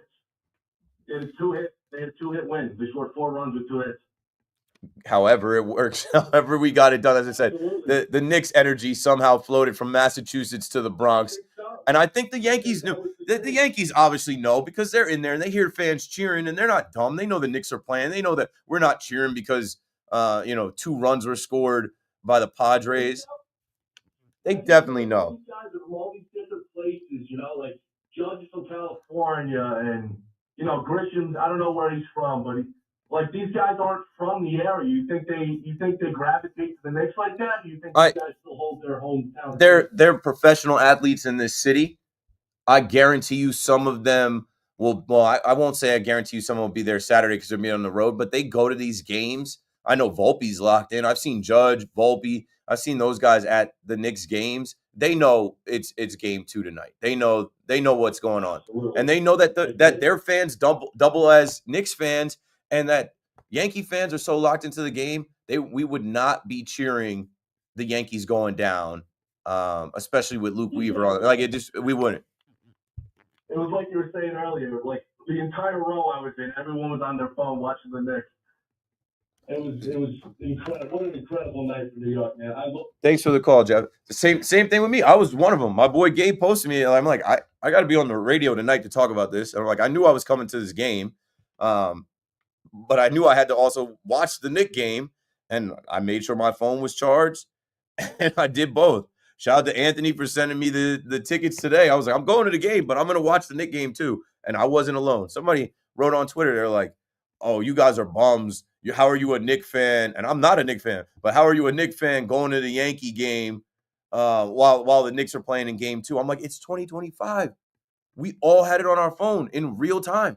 Like, why wouldn't you? It's a nice night out. Instead of sitting alone in your basement, why wouldn't you go to the Yankee game, watch the Yankees take the series, and then also watch the Knicks win on your phone with a bunch of other strangers that are just as locked in? 888-808-1019. We got to take a break here. We're on the other side of 12:30. I'm running out of time, but we got plenty of time. We're going to pretty much keep it Knicks, but I'll add a couple things in about the Mets and the Yankee game like I've been doing. I just want to talk to you. I want, more Knicks fans to live in this 2-0 series tonight. It's just improbable. I don't think anybody thought this was, really going to happen. I know some crazy Knicks fans believe, but I mean, now you got to believe you can take this whole thing. So 888-808-1019. Call me up with your thoughts, your takes, and whatever else you want to get in on the fan tonight. This is Keith McPherson. I'll be right back.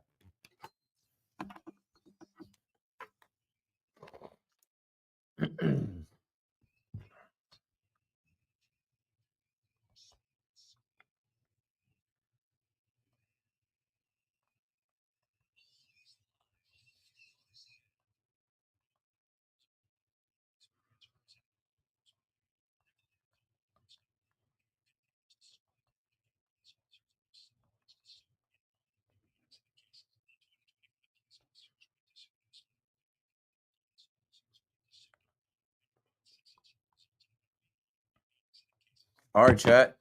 We're rolling along here. These shows are cake because it's not so much of, sometimes you'll listen to the radio and we got to come up with and not me, but sometimes I'll listen to some shows and they got to reach for a take and they got to paint a picture of something in theory or something that isn't really happening or imagining something like a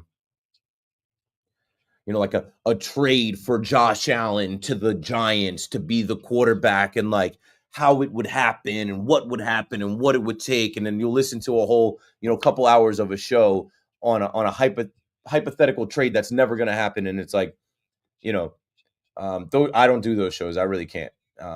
Or you'll listen to a hot take show where it's imagine, someone coming on tonight, which not me, but being like, the Knicks are going to sweep the Celtics, and here's how they're going to do this and this and this, and it's going to be Knicks in 4, and I'm going to tell you why, and blah, blah, blah.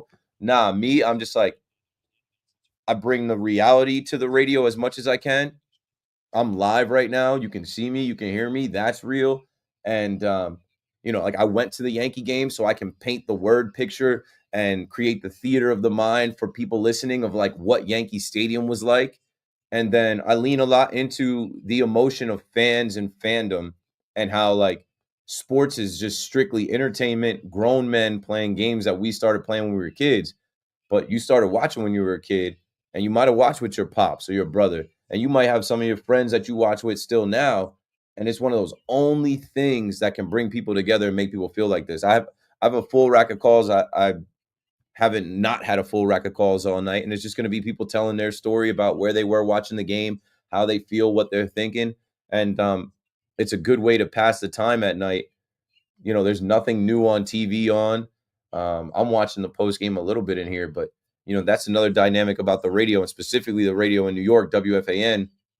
It's not automated. When I walk out of here, C-Mac's going to come in, and he's a Knicks fan from New York. He'll have his energy and his thoughts and his comments and stuff like that. So yeah, it's a special. That's why I said someone called. I'm like, I'm blessed to be the voice. I'm blessed to have a show. I'm blessed to be the one taking the calls. We have to re-sign Grisham. We could, and we might. I think he might want to stay. He shows he can play in New York. Good seeing you, bro. So much of the time, it's so much negativity. It's refreshing to listen to a happy show. All the New York teams, yeah. So much with football, it's negative. Even like I said, I apologize to Devin Williams because a couple nights ago, I spiraled into like, how is this going to work? How is this guy going to figure it out? It's not worth it. It's not going to work. But it's like, you can't quit.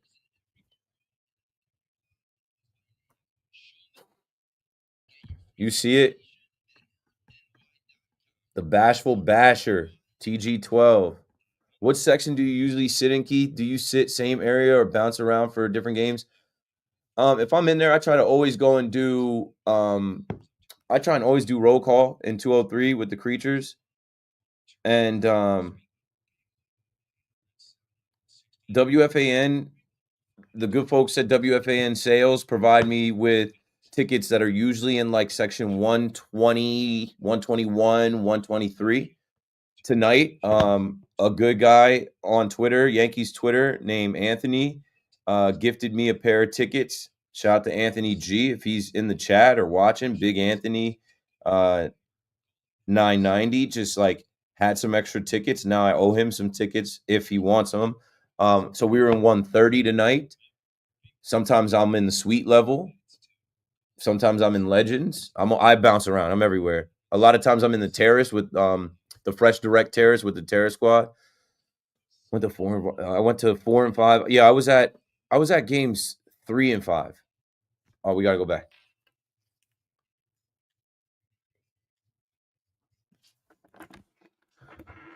And we're back, and I told you we'd be back. 888-808-1019. The New York Knicks have gone to Beantown and come home with 2 wins.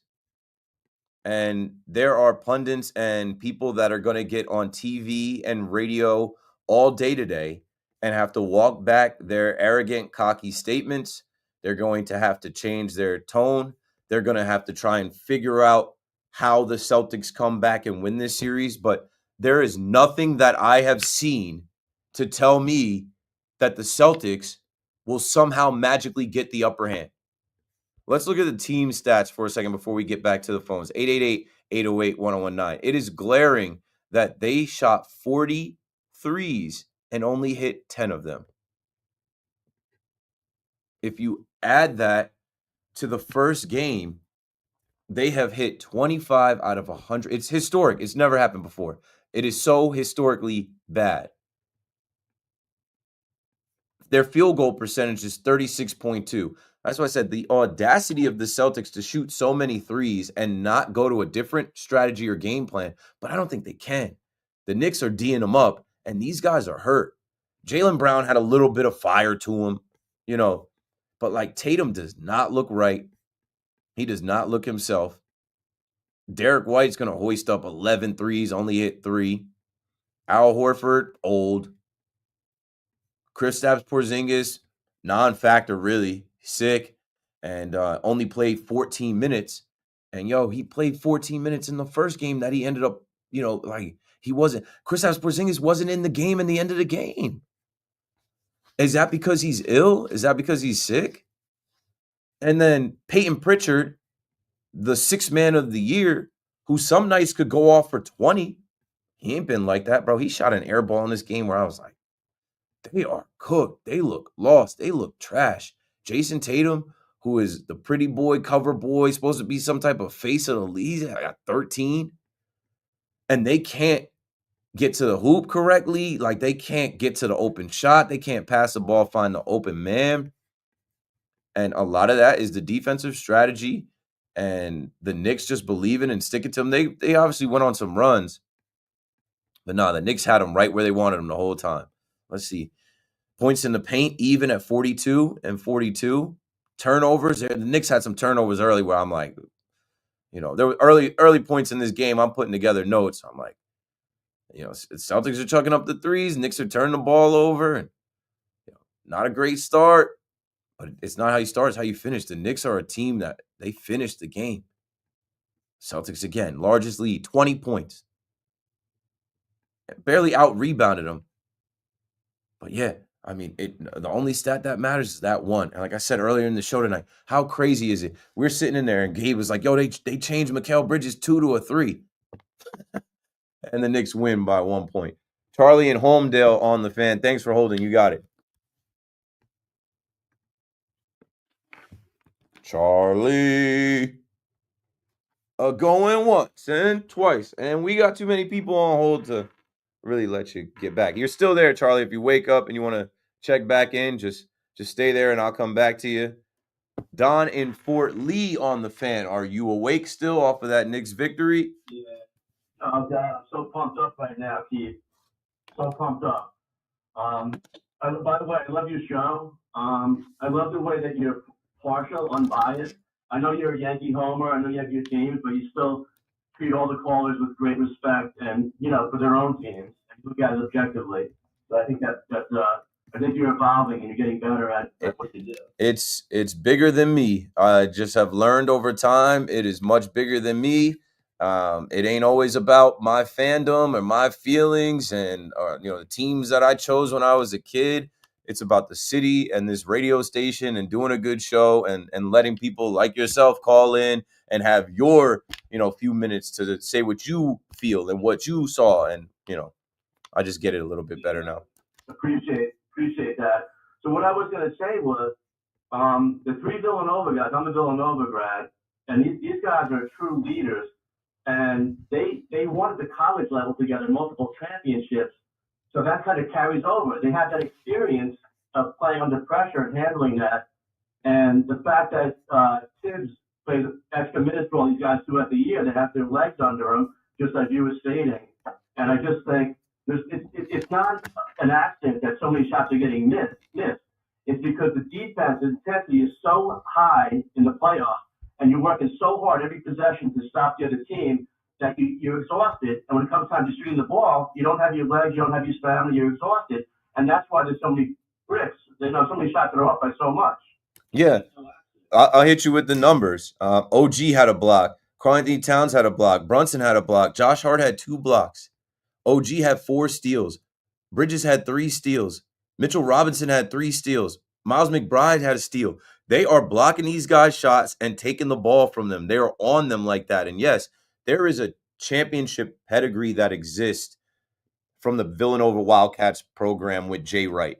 If you've listened to the podcast, which I have, and some of the stories they tell about their practices and what was expected of them and how they had to play, that has carried over. And I remember saying, like, that was, getting these guys back together in the NBA was a little bit of a way, a cheat code to kind of build chemistry faster, right? Like they're carrying the chemistry that they had in college over to the NBA. They've been through battles together, and when it gets to crunch time, they have experience. Experience plays. The moment isn't too big for them. And then even when you look at their NBA experience, Mikal Bridges has played in the finals. OG Anunoby is a champion. Karl Anthony Towns has played in the playoffs multiple years, has experience playing in a conference finals. Jalen Brunson, when he was with the Mavericks, and then obviously now with the Knicks, they're in the playoffs. They have the playoff experience. Even Cam Payne coming off the bench, he was with that Suns team. Like, they have guys that they're like, the moment's not too big for us. We're good. Lock in. Absolutely. And the other thing is, at Villanova, Jay Wright, he stressed fundamentals above everything else. It was no accident that his Villanova team would lead the nation in free throw shooting. And one year they shot 83% as a team, and that's everybody on the team as a whole shot 83%. So that's just, that's a reflection of how we taught these kids and how, with the fundamentals. Yeah. Got to hit your free throws. Thanks for the call, Don. 888-808-1019. I mean, the Knicks could still do a little bit better knocking down free throws. Tonight they shot 80%, but so did the Celtics. They were 8 for 10. The Celtics were 12 for 15. I know I saw Bridges miss one. I saw Mitchell Robinson miss one. Ultimately, though, it's when it comes down to crunch time, the Celtics are folding. The Celtics are lost. The Celtics are worried. Their fans are panicking. The Knicks are even keeled. They're calm, cool, collected. And you know what, man? I give a ton of credit to Mikal Bridges because I watched him play for the Brooklyn Nets a lot. And I could tell that he was a hooper. I could tell he could ball. But, like, he has a different level of intensity late in these games. He has a fire in him that we didn't. There was no big game. So, like, that's the thing about Bridges, right? Some guys are, all-stars that can have 40-point games and, the Lukas and the Ant-Mans of the world. But a guy like Mikal Bridges is like a plus role player. The first plus is because, he's a role player. He's going to play defense, and he has some nights where he can cook up and he can score. But the other plus is, like, when the lights are at their brightest, when the moment's at the big, it's regular for him. Like, this is so regular for him. To step up how he stepped up tonight, shooting the ball, and then on defense. And that's why I said, again, this guy ends up, when the clock is running out with the ball in his hands, again, this guy ends up, chucking the ball down the court he's worth what they traded for to get him, because they knew in those moments he would be like this. They knew in this, like, this team would fit like this together, or at least that's what they had hoped for, right? This team to fit like this together to beat Boston. And so far, they haven't lost to Boston. James is out on Long Island. James, you're on the Fan next. Hey, thanks for taking the call. I just want to say, as much as we miss Dante and Randall, this is why we made the trade right here. I mean, look at Cat here, galvanizing the team. They were quiet. They were dead.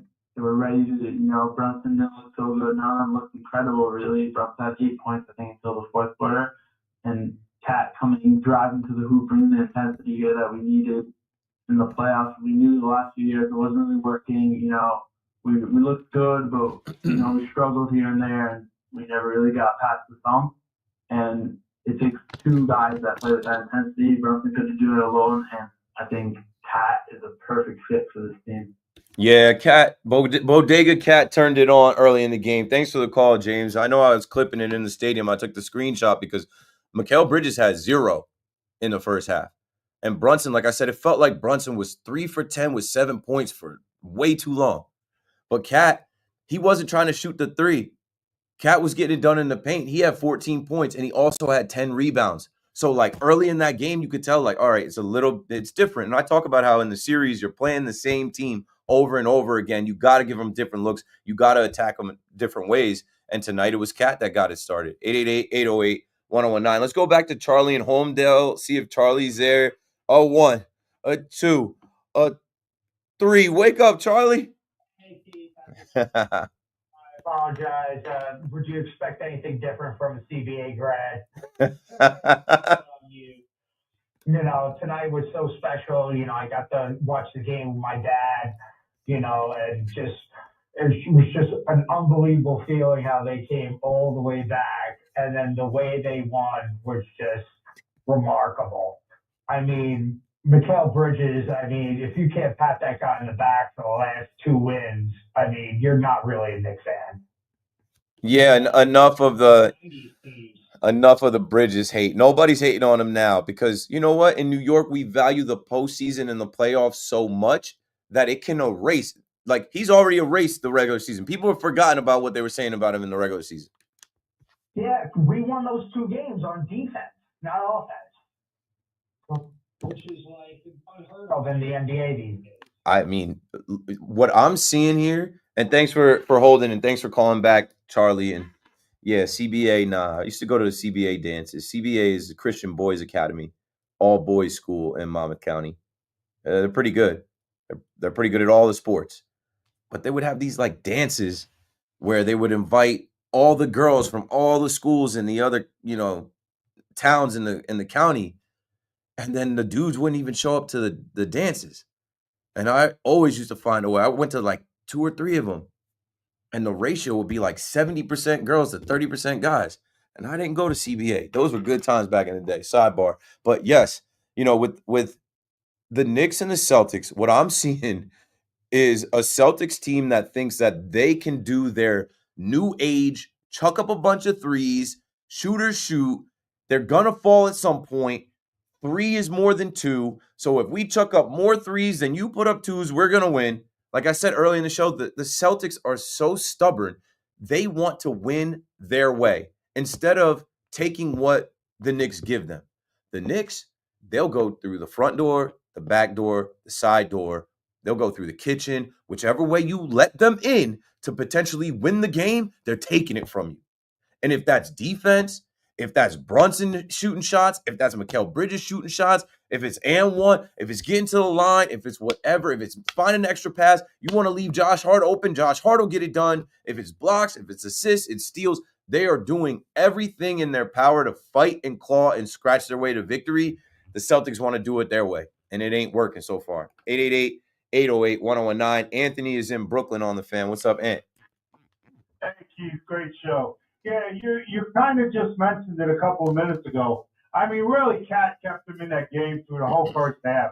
I mean, I was still working. I couldn't watch it live, so I was just checking my phone. And it's like early in the third period, and I'm like, they're down by like 18, and then I look at the stats, and Bridges was 0 for 8. Brunson was like 3 for 12. The only one that was like anything was Cat, and I just want to see them shoot better. Just want to see them not have to just rely. But like you're saying, I'm just shocked that Boston is just playing right into their hands with this. And I think what we're going to see in Game 3 is whether Boston changes it or not. I think a lot of their shooters are now going to be passing that 3 instead of shooting it because they're going to just get a little tight. And as the series goes on, they're going to get tighter and tighter. Yep. I think that's what's going to be good for us. Thanks for the call, Anthony. The Knicks are completely in their heads. It started off with like, you don't belong on the floor with us. We're going to shoot the lights out. We're up 20. We're up 20 again. Now we got this one. Like, it's foolish. It is not the basketball you learn when you're young. I was in there tonight sitting with my boy Gabe, and I'm like, bro, when we were young playing like AAU basketball, like I had a coach, if you took a 3 and bricked it, okay, you got 1. If you did that again, your ass is coming out of the game. Now I know it's not, 13-year-old AAU basketball versus the NBA, but it's like these guys don't stop. Like Tatum took a shot late in the game in the right corner wing. And I'm like, bro, at his size, Tatum, he could put the ball on the floor, take 4 steps and be in the air dunking that. And they're not thinking to do that. They're thinking, oh, I got all this room, 3. And it's like, how many do you have to miss? They're clearly just like I said, they are so stuck in their ways. They shot the most 3s out of any team in history over these, last 2 years, and they won a championship that way. They will go down that way. There's no other way. That's what I said. Joe Mazzulla is getting out-coached completely. They just keep shooting. I was looking at Tommy Beer again. Shout out to Tommy Beer. He's got great stuff on Twitter. Their shot chart is full of X's. There are 3 X's that are not outside the 3-point line. They missed some 20 in the first. Like, I'm how are they not doing? Like, how does the coach say nobody take a 3, pass to the open man, and keep passing to get down low? Somebody they can't. It's just like they are so stuck in their ways. They want to win their way, and so far it has cost them 2 games. 888-808-1019, and the Knicks are like, yeah, we'll hang around. We'll hang around because eventually we're gonna go on our runs and we're gonna make our threes and make our shots. And then when it gets tight, we got this kid Brunson that's not gonna miss. And then Bridges can turn up as a plus role player. Now, like he ain't done anything the whole first half. He's waiting to kill you at the end. They played right into their hands. It's amazing. These have been 2 amazing playoff games. The Knicks have had the best playoff games in this entire NBA playoffs. I did see the Thunder had an 87-point half or something like that, but I'm not even on that. All right. It's about to be 1 a.m. This show ends at 2 a.m. Call me up if you want to continue to talk about the Knicks, because that's what we're going to do. But if you want to talk about the Mets and Yankees in between, we could do that as well. Keith McPherson on the Fan, BRB.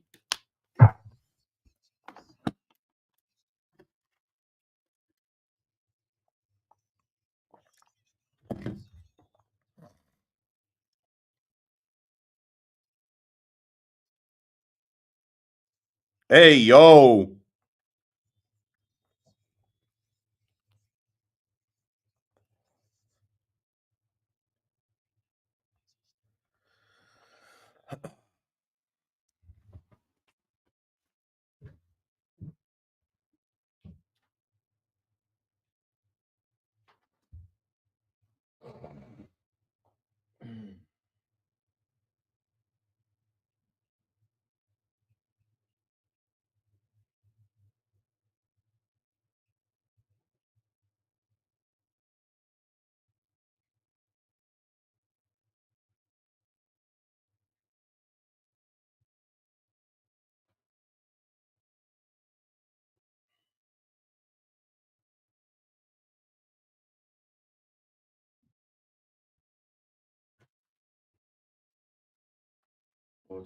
Yep.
When they sorry, I'm talking to the left. When they mention Villanova, though, it's not just okay, they've been out of college 7 years, but there's a level of trust. There's a level of experience. And like it isn't college basketball, but like I said, it's almost a way to cheat the system as far as developing chemistry with guys on the floor in the NBA, because they have that experience in college, because they're that friendly with each other and they trust each other and they know each other where they're going to be.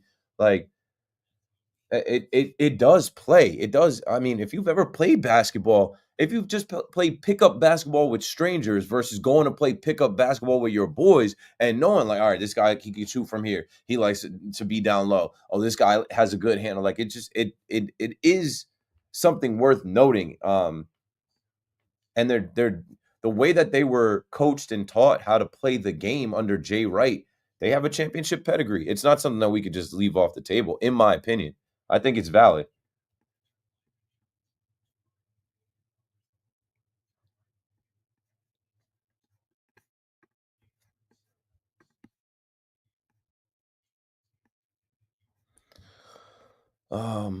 Shout out to everybody in the chat. I know there's a lot of you on Twitter. We've been doing numbers. If you prefer the way the YouTube chat is set up on my Twitter account, I do have the link right under the tweet.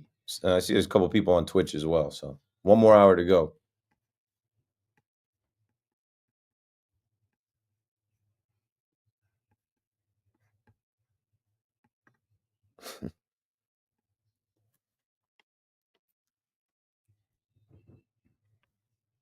Good morning at 1 o'clock. I'm Marco Belletti. Mikal Bridges, another clutch performance in the fourth. All 14 of his points in the final 12 minutes, along with a steal in the final possession, securing a second straight 20-point comeback victory as the Knicks stunned the Celtics 91-90.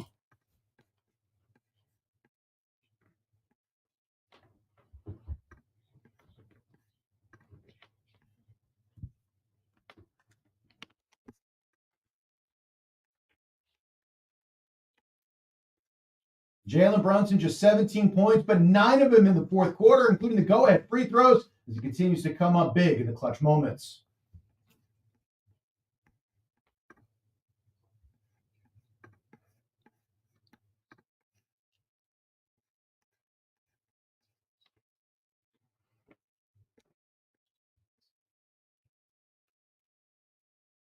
Karl-Anthony Towns, 21 points, 17 rebounds. Josh Hart, 23, as the Knicks held the Celtics to 36% shooting, 25% from three. Celtics 10 of 40 from downtown, makes it 25 of 100 in the first two games. The Knicks steal the first two in Boston. Max Fried, another 7 innings, a one-run ball, 8 Ks. Cody Bellinger, Trent Grisham each went deep. J.C. Escar with a walk-off sack flies. The Yankees survive the Padres 4-3-10. Devin Williams, the victory, struck out 3, escaping a bases-loaded jam in the 10th. And the Mets ripped the D-backs 7-1. Kodai Senga 2 hits over 6 scoreless. Juan Soto, pair of jacks. 66 degrees, cloudy skies, Central Park. That's what's happening. I'm Marco Belletti.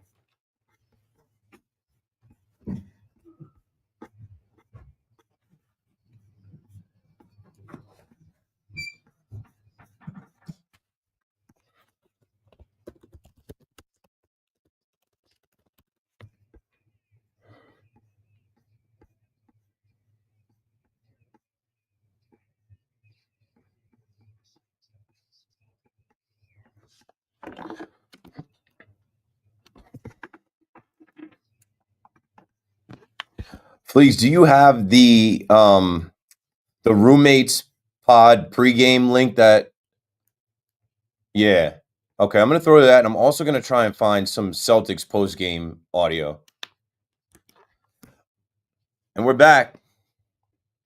New York. Knicks playing like they've been listening to DMX. McPherson on the Fan. We got about 50 minutes left. I got a full rack of calls. We've had calls the entire night, so let's get through them. I feel like I've done enough talking. What I'm working on is getting some audio. What I want to play is from the roommates pod. You know, I was mentioning the roommates pod as far as these guys telling stories about Villanova and their time there. Well, this clip we're about to play came out today, well, now yesterday, and it was almost kind of foreshadowing what we were going to see tonight. This is Jalen Brunson talking to Josh Hart about, you know, their mentality and going into enemy territory and the narratives out there and just how they kind of go about their business. Lock in. All right. No one believes in us. Let's go do it. Like, and for me, like I think that's easier than being like, oh, we're so good. Everyone thinks that we're good. Like, for sure. Like, I like when people doubt us. It makes the process of preparing easier because you're not thinking highly of yourself. Going to an opposing team's arena with the crowd going crazy, doing all and winning and like silencing it, right? It's like one of like the best feelings. That was fun to do. So like they're telling you on the podcast, like they know they got to lock in. Nobody believes in us, and they like going to opposing teams' buildings and silencing the crowd, and they're 2-0 in doing that. Now, honestly, they're 5-0 in doing that. They didn't allow the Pistons to win a game, and so far they haven't let the Celtics win a game. It's miraculous. It's great. Josh is in Passaic on the Fan. What's up, Josh? Good, Keith. How you doing? Good. How are you? Good. So I just, in honor of what happened to the Celtics tonight, and I just want to put in, put a little like an older man's voice in, and then just go through it. So here goes, right? So Keith, I've been a long time Knicks fan, lifelong since I was born. Basketball used to be amazing. 80s, 90s, with Jordan and Kobe and the mid-range game and the defense. And then 2009 came this guy, Curry. And my kids loved him. I used to tell them, no, don't call this guy Chef Curry. This guy's really Butcher Curry, and he's going to ruin the NBA. But, on our group meet chats, because, there wasn't any X or any of that stuff yet, people would say, no, it's just a passing thing, and we calmed ourselves down. And then other teams just started chucking up threes. And then the Houston Rockets took this off, but also crazy. And now Boston doing it historical. And just seeing tonight and 2 nights ago how Boston, who loves chucking up threes, does it historic great. To see them just lose, can't hit any threes. And, the big line that really making me feel great. Defense wins championships, Keith. This was amazing tonight. Why you got to do that, Josh? Why you got to pretend to be somebody? Why you got to pretend to be an old guy? Just be yourself, man. What are you trying to say? Yeah, no, just giving, how they must be enjoying. You always hear these guys talk about how they hate what the NBA has become. And I'm telling you, these guys are smiling right now. They're loving what's happening to Boston. And in Boston, these guys got the broom sales happening before game 1. We're at the roof. They were all so ready to be, dance rooms and stuff, putting all their videos up and all that stuff. They didn't even, I don't even think they had game 5 tickets up. They didn't think anything was coming back to Boston. And still, tickets might not come back to Boston at all. It's pretty crazy. It's crazy. It's 2 games. I do like the whole narrative of, like I said, that the Celtics thought that they, could just shoot their way to another championship. And I mean, basketball is basketball. And I just think that the Knicks have such an upper hand right now. I'm working on getting audio, from the Celtics and from some of the Celtics media. The Celtics media have been hilarious. Like the people that cover the Celtics after game 1, they didn't want to accept it. They still don't want to accept it. And I'm working on getting some of that audio for you guys. What else you got for us, Josh? Free the inner New York hate with Mikal Bridges, Devin Williams, and Juan Soto. Some of the 3 guys that are getting like the most of it. Since 2 nights ago. But wow, each one of them is something else. Bridges defense, Devin Williams. I know you probably were killing yourself when they brought him in, especially when it went. I was visibly like nauseous in Yankee Stadium. I honestly left once he got on the mound is when I was like, I got to get to the fan. And then everyone keeps on giving Juan Soto garbage oh, he's not the same player. These guys are all the same. They get their money and book whether these guys will play well or not. He's definitely still got it. You speed out these multi runs, and it's crazy how many.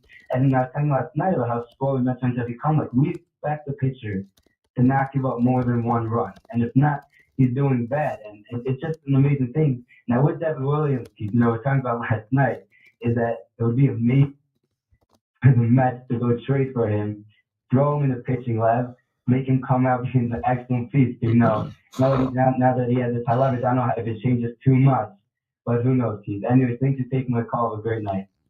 Thanks for the call, Josh. Yeah, I love the part of your call where you talked about, man, New York is a place that's New York loves you, and then they hate you, and then they love you. They build you up just to break you down, but really it comes out of a place of love. Just last night I got a call about Juan Soto pressing and does he not like being a Met. It's funny because our digital team is so great. They just cue it up as if I'm talking about Juan Soto, but really I'm answering a call. And I'm like, yeah, sure. I'm not going to combat you on that. Does he look the same as he looked last year? No. Is he struggling a bit? Yeah. Have we seen him be better? Sure. Does he maybe have buyer's remorse, or has he got golden handcuffs now, signing the richest deal of all time, and now he's struggling a little bit being a Met? And then what does he do?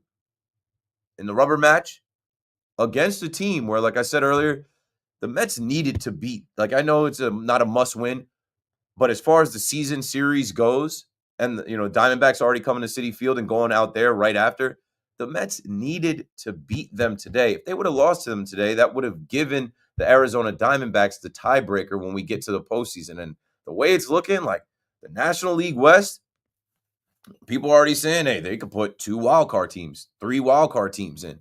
The Mets might win their division, but also could be a wildcard team. So that's something that could play later in the season where, like, he had to handle business today.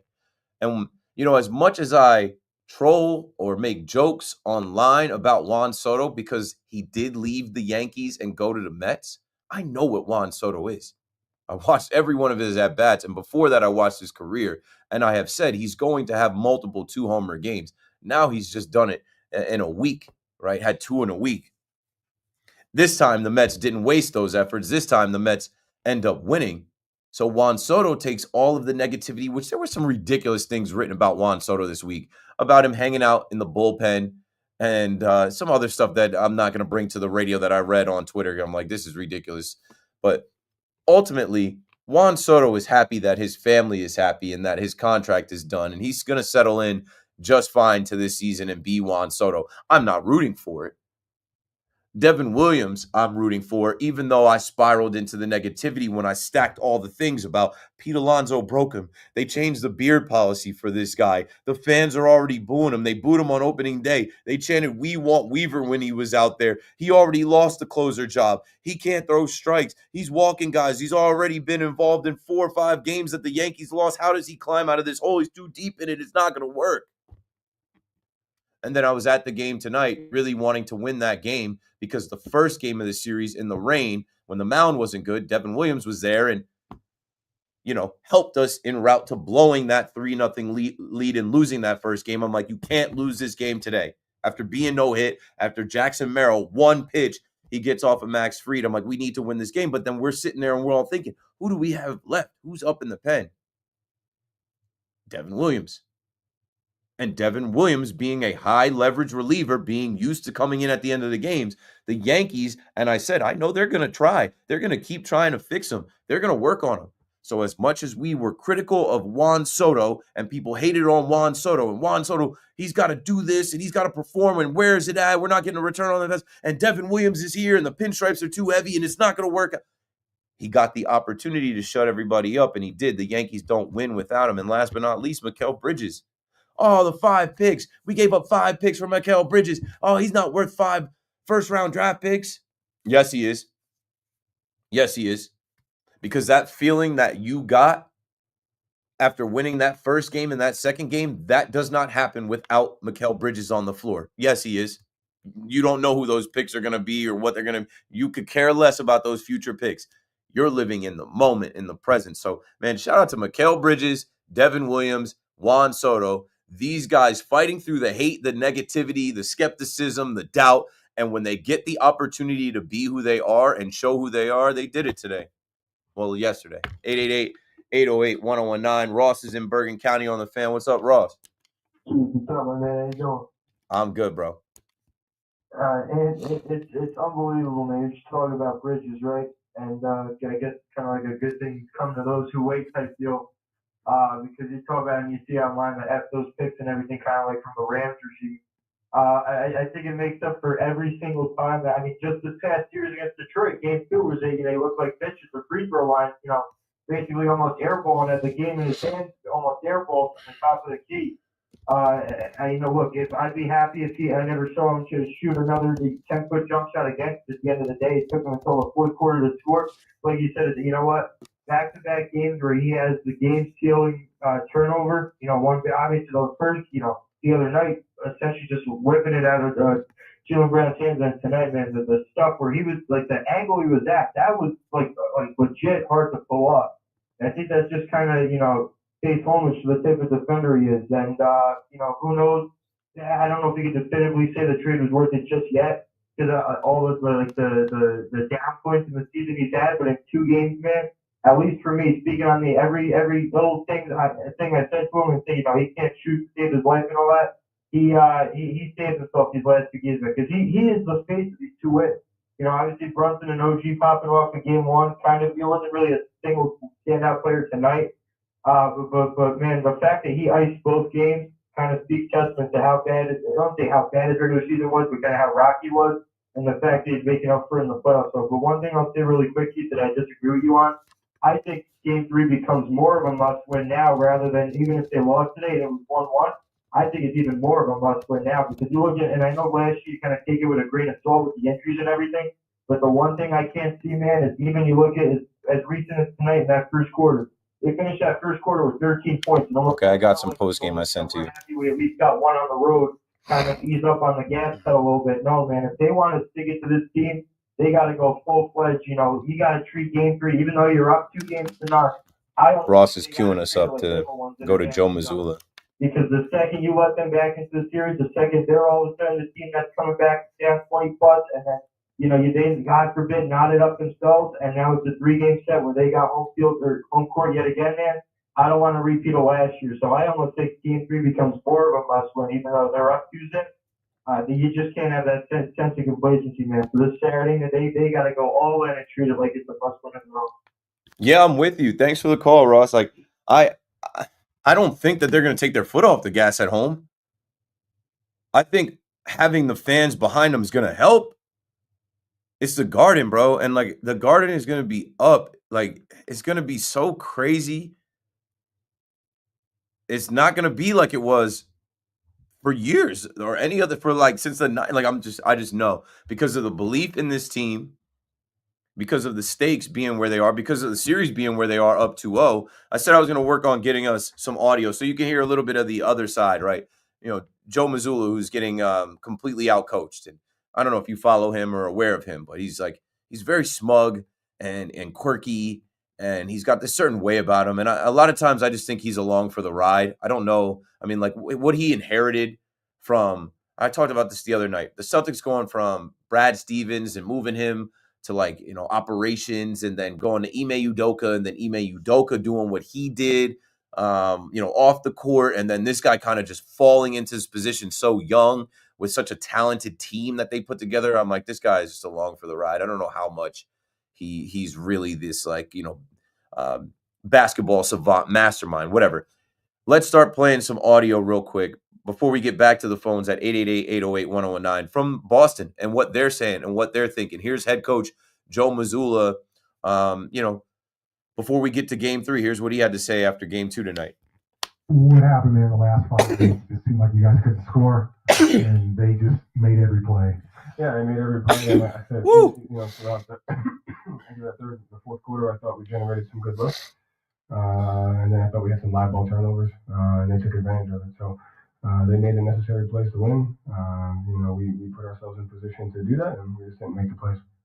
Yeah, the way that he talks about these things are just, it is what it is. And it's not a big deal that, this is a historic back-to-back loss. And both times we were up 20 and we lost. And then we were up 20 and then we lost. And yeah, we've shot 100 threes and we've only made 25 of them. Yes, we've only shot 25%. And that's also historic. It's no big deal because we're the Boston Celtics. We're the defending champs. We got Jason Tatum and we've got Jaylen Brown, and we're going to come back and win this thing. Okay, here's Jaylen Brown post game, who Jaylen Brown doesn't look the same. I know he had a little bit of fight tonight. I saw some moments with Josh Hart on him and him making some plays and him kind of trying to get the crowd into it.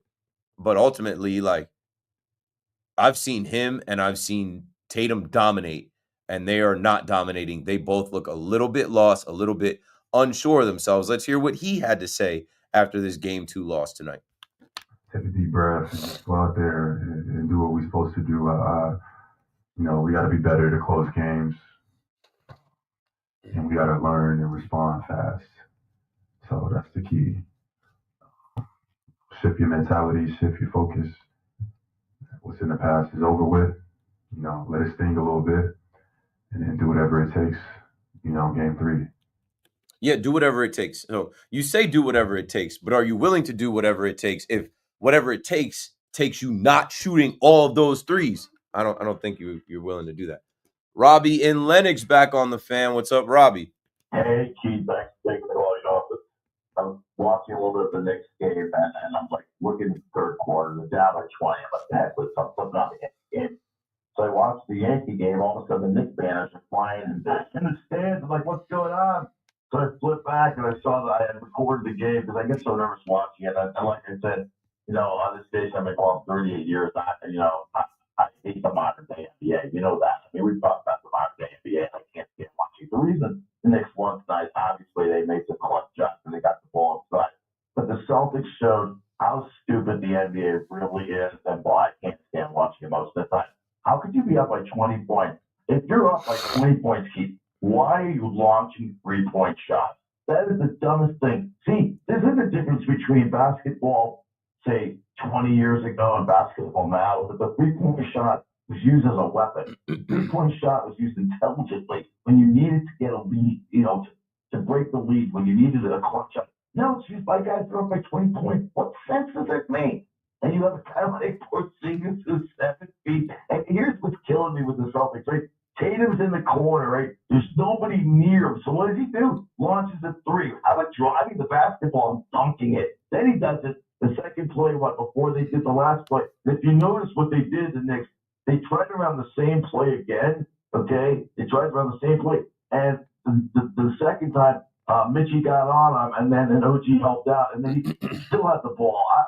There's sometimes where I can't stand watching Jason Tatum. I know he's a great player, but he's just a ball hog at times, and I find it ridiculous when he takes stupid shots. But again, Jalen Brunson coming clutch.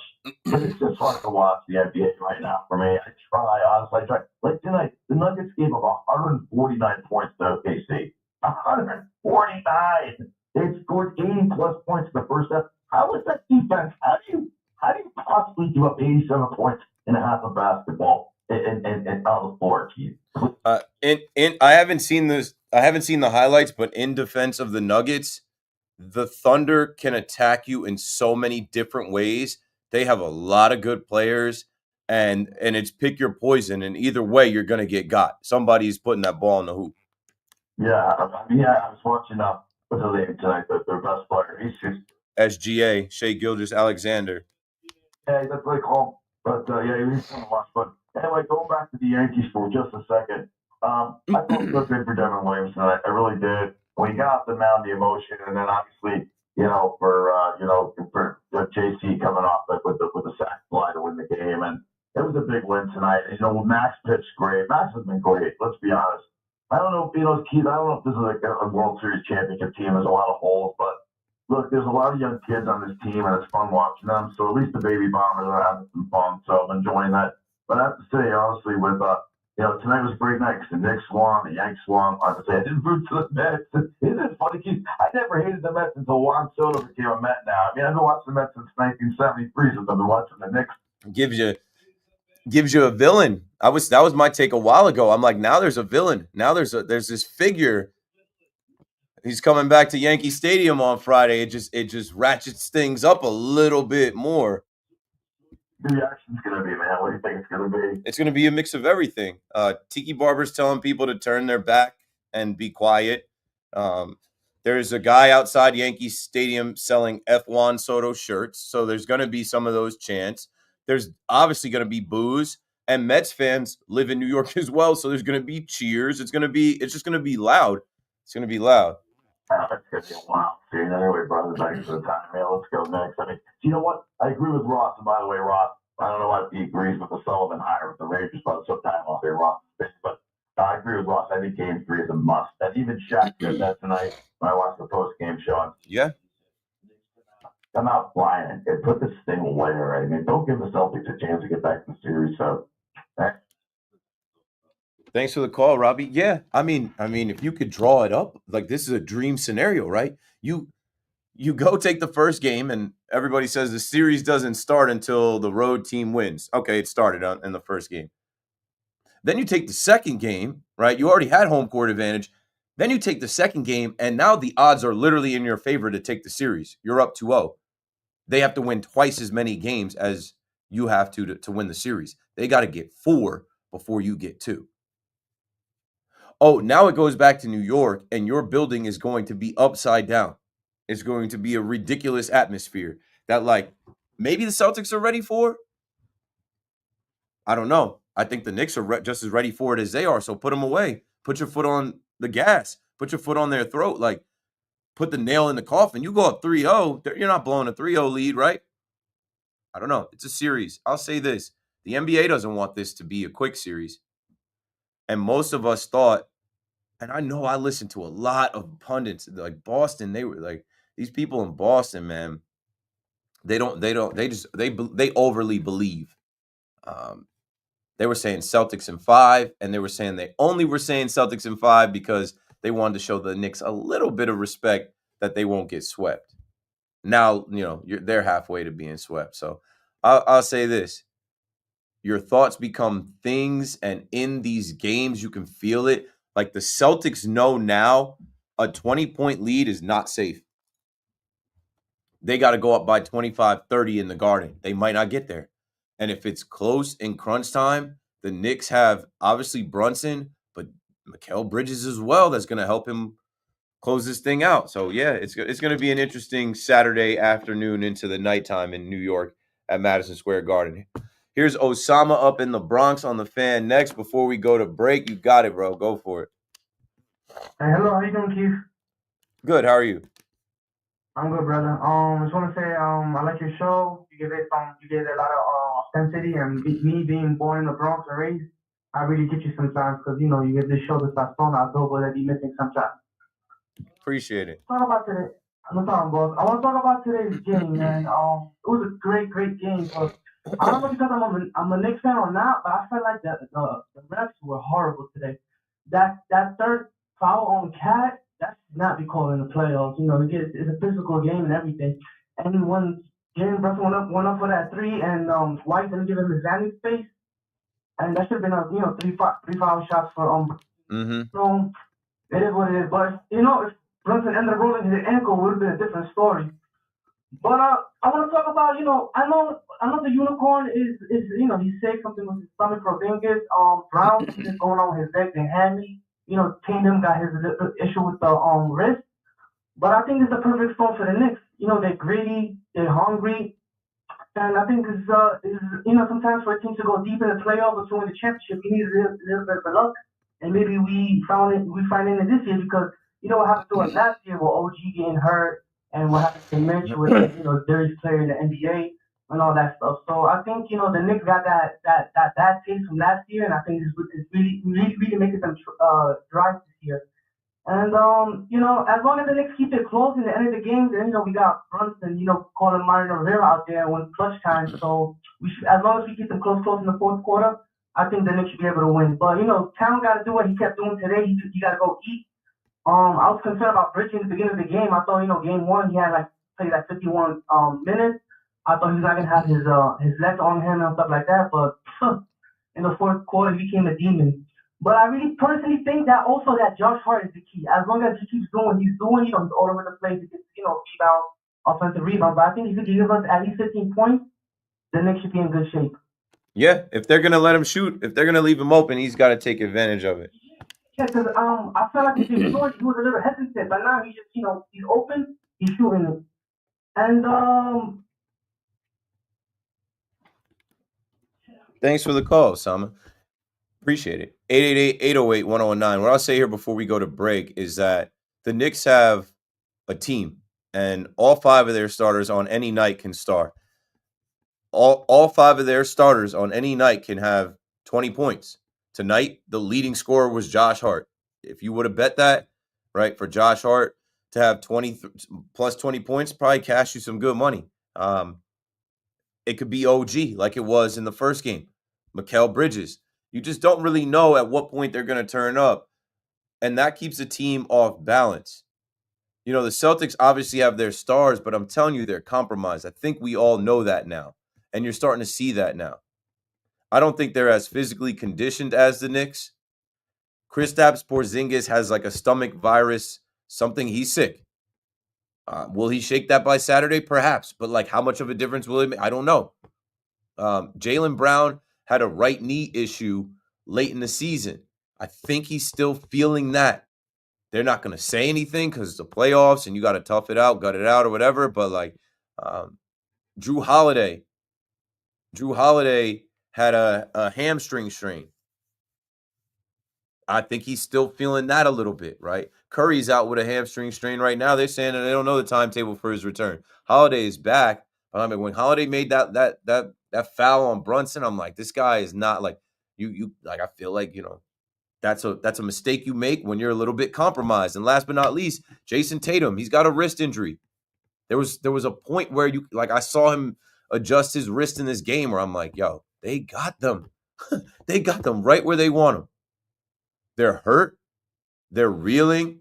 They're a little bit lost. They're at home. Their fans are starting to turn on them. The Knicks are up 2-0 halfway to getting back to the Eastern Conference Finals. 888-808-1019. Last call, 4 calls. Keith McPherson on the Fan. Don't go anywhere. We're coming right back.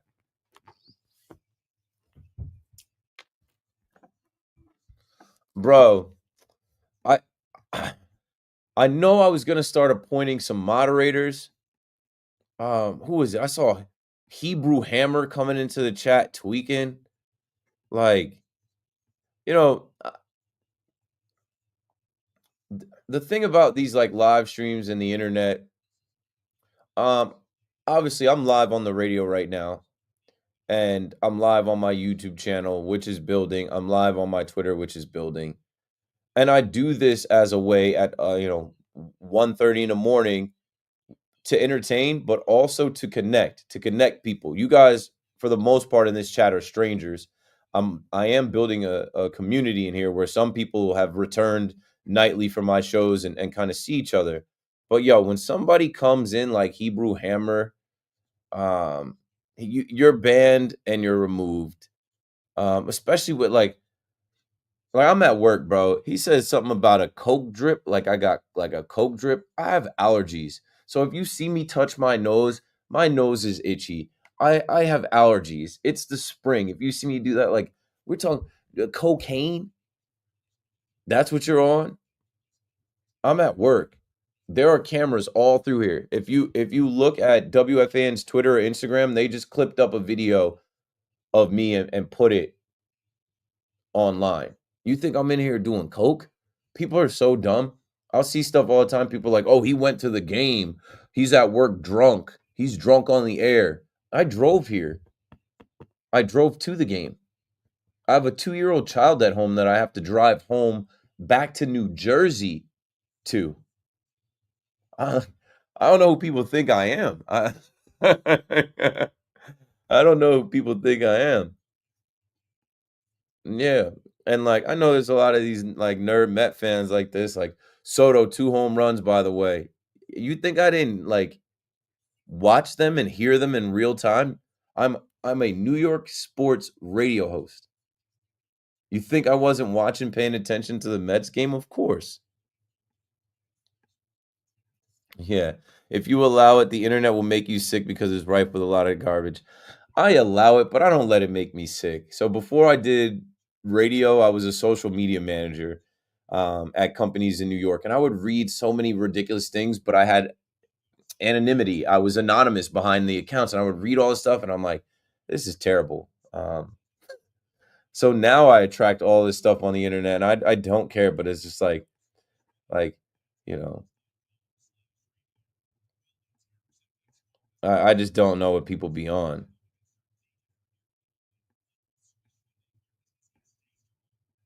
Trying to catch up on the chat. Keith, did you call him Juan So-So? Yeah. I didn't come up with that, but he's been so-so. It fits. I think it's the other way around. New Yorkers break you down in order to build you up. I think it's they love you and they hate you and then they love you again. Whatever. It's hard, man. It's hard. I'm not an athlete, but like I get it here. Like being a radio host, being a social media content creator, like people are very critical. And negative and nasty. And I can't tell you how many times people are like, yo, I used to hate it. I used to hate your show, or I hated you when I first heard you. Yo, now you've really grown on me. Like, all right. Keith, kudos to you, man, for heading to work after a night like this instead of heading to the bar. Appreciate you being here. you being there to hear us fans that can't sleep out tonight. Exactly. Like, I was at the Yankee game.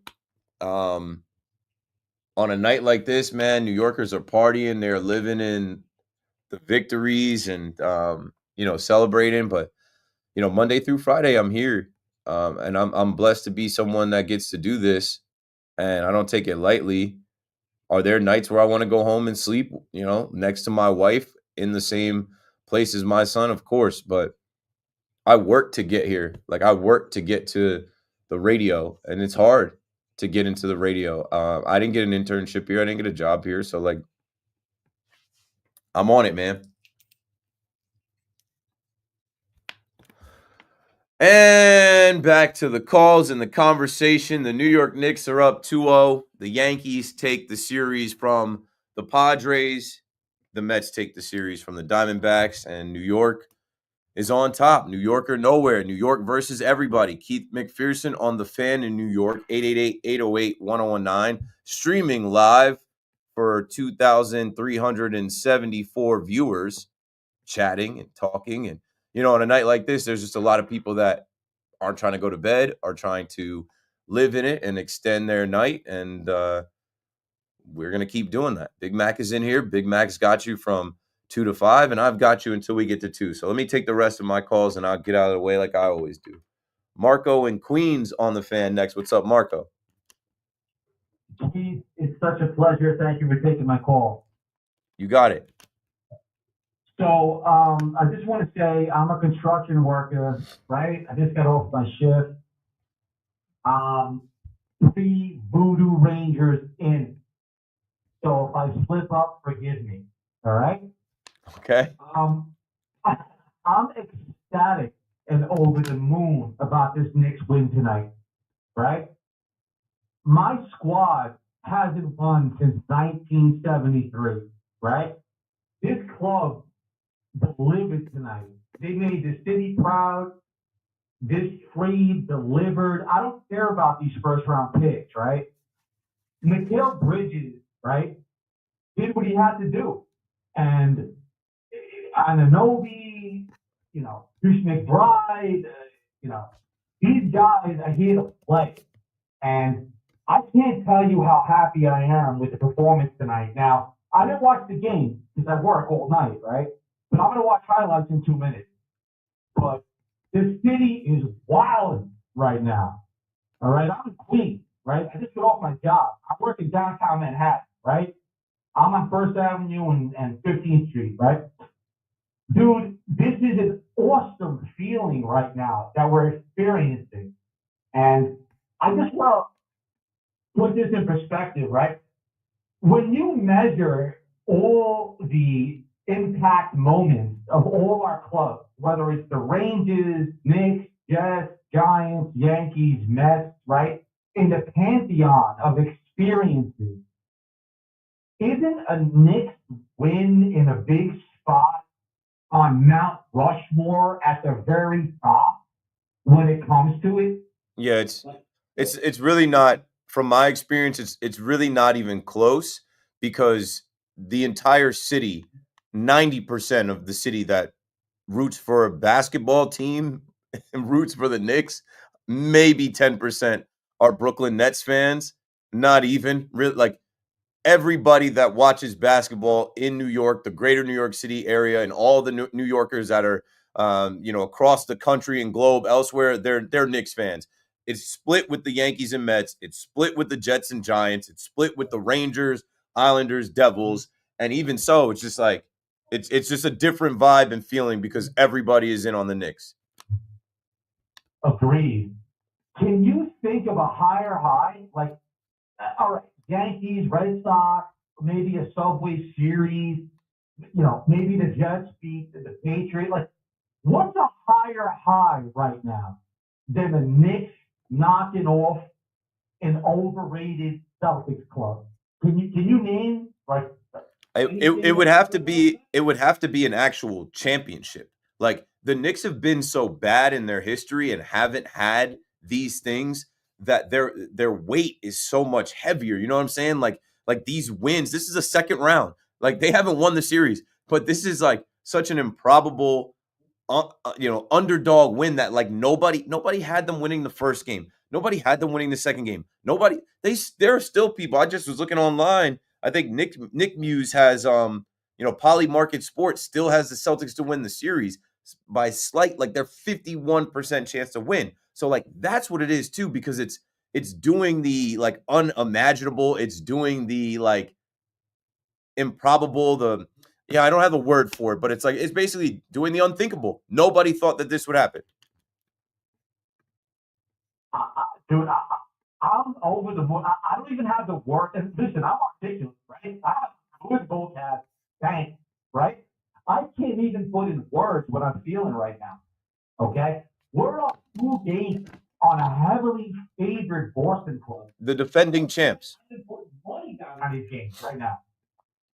The defending champs are reeling right now, and it's coming back to New York. Thanks for the call, Marco. And like, man, I love you guys giving me, your vantage point of physically where you were, what you were doing. He said he didn't even watch the game. He was at work. But like, you have a phone, and I'm sure people text you. You have social media. I'm sure you looked at some things.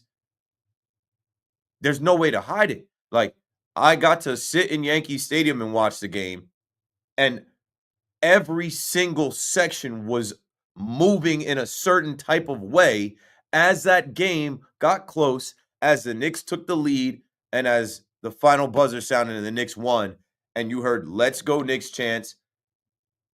They put the final score on the big board, and everybody just in unison was just like celebrating.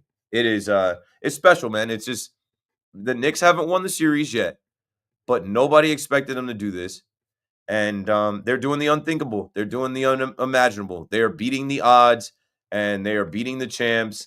And when you do something that everybody said you couldn't do, it's euphoria. It's a rare occasion.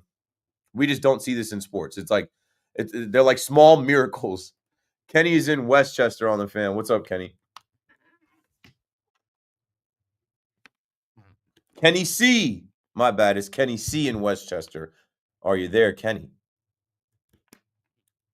Yes, sir, my G. I'm here. How are we doing tonight? Gotcha. I'm all right. How are you? Well, man, I am elated. I feel like I'm still living in a fever dream after what I witnessed. It was literal deja vu. You cannot make it up. The stories write themselves.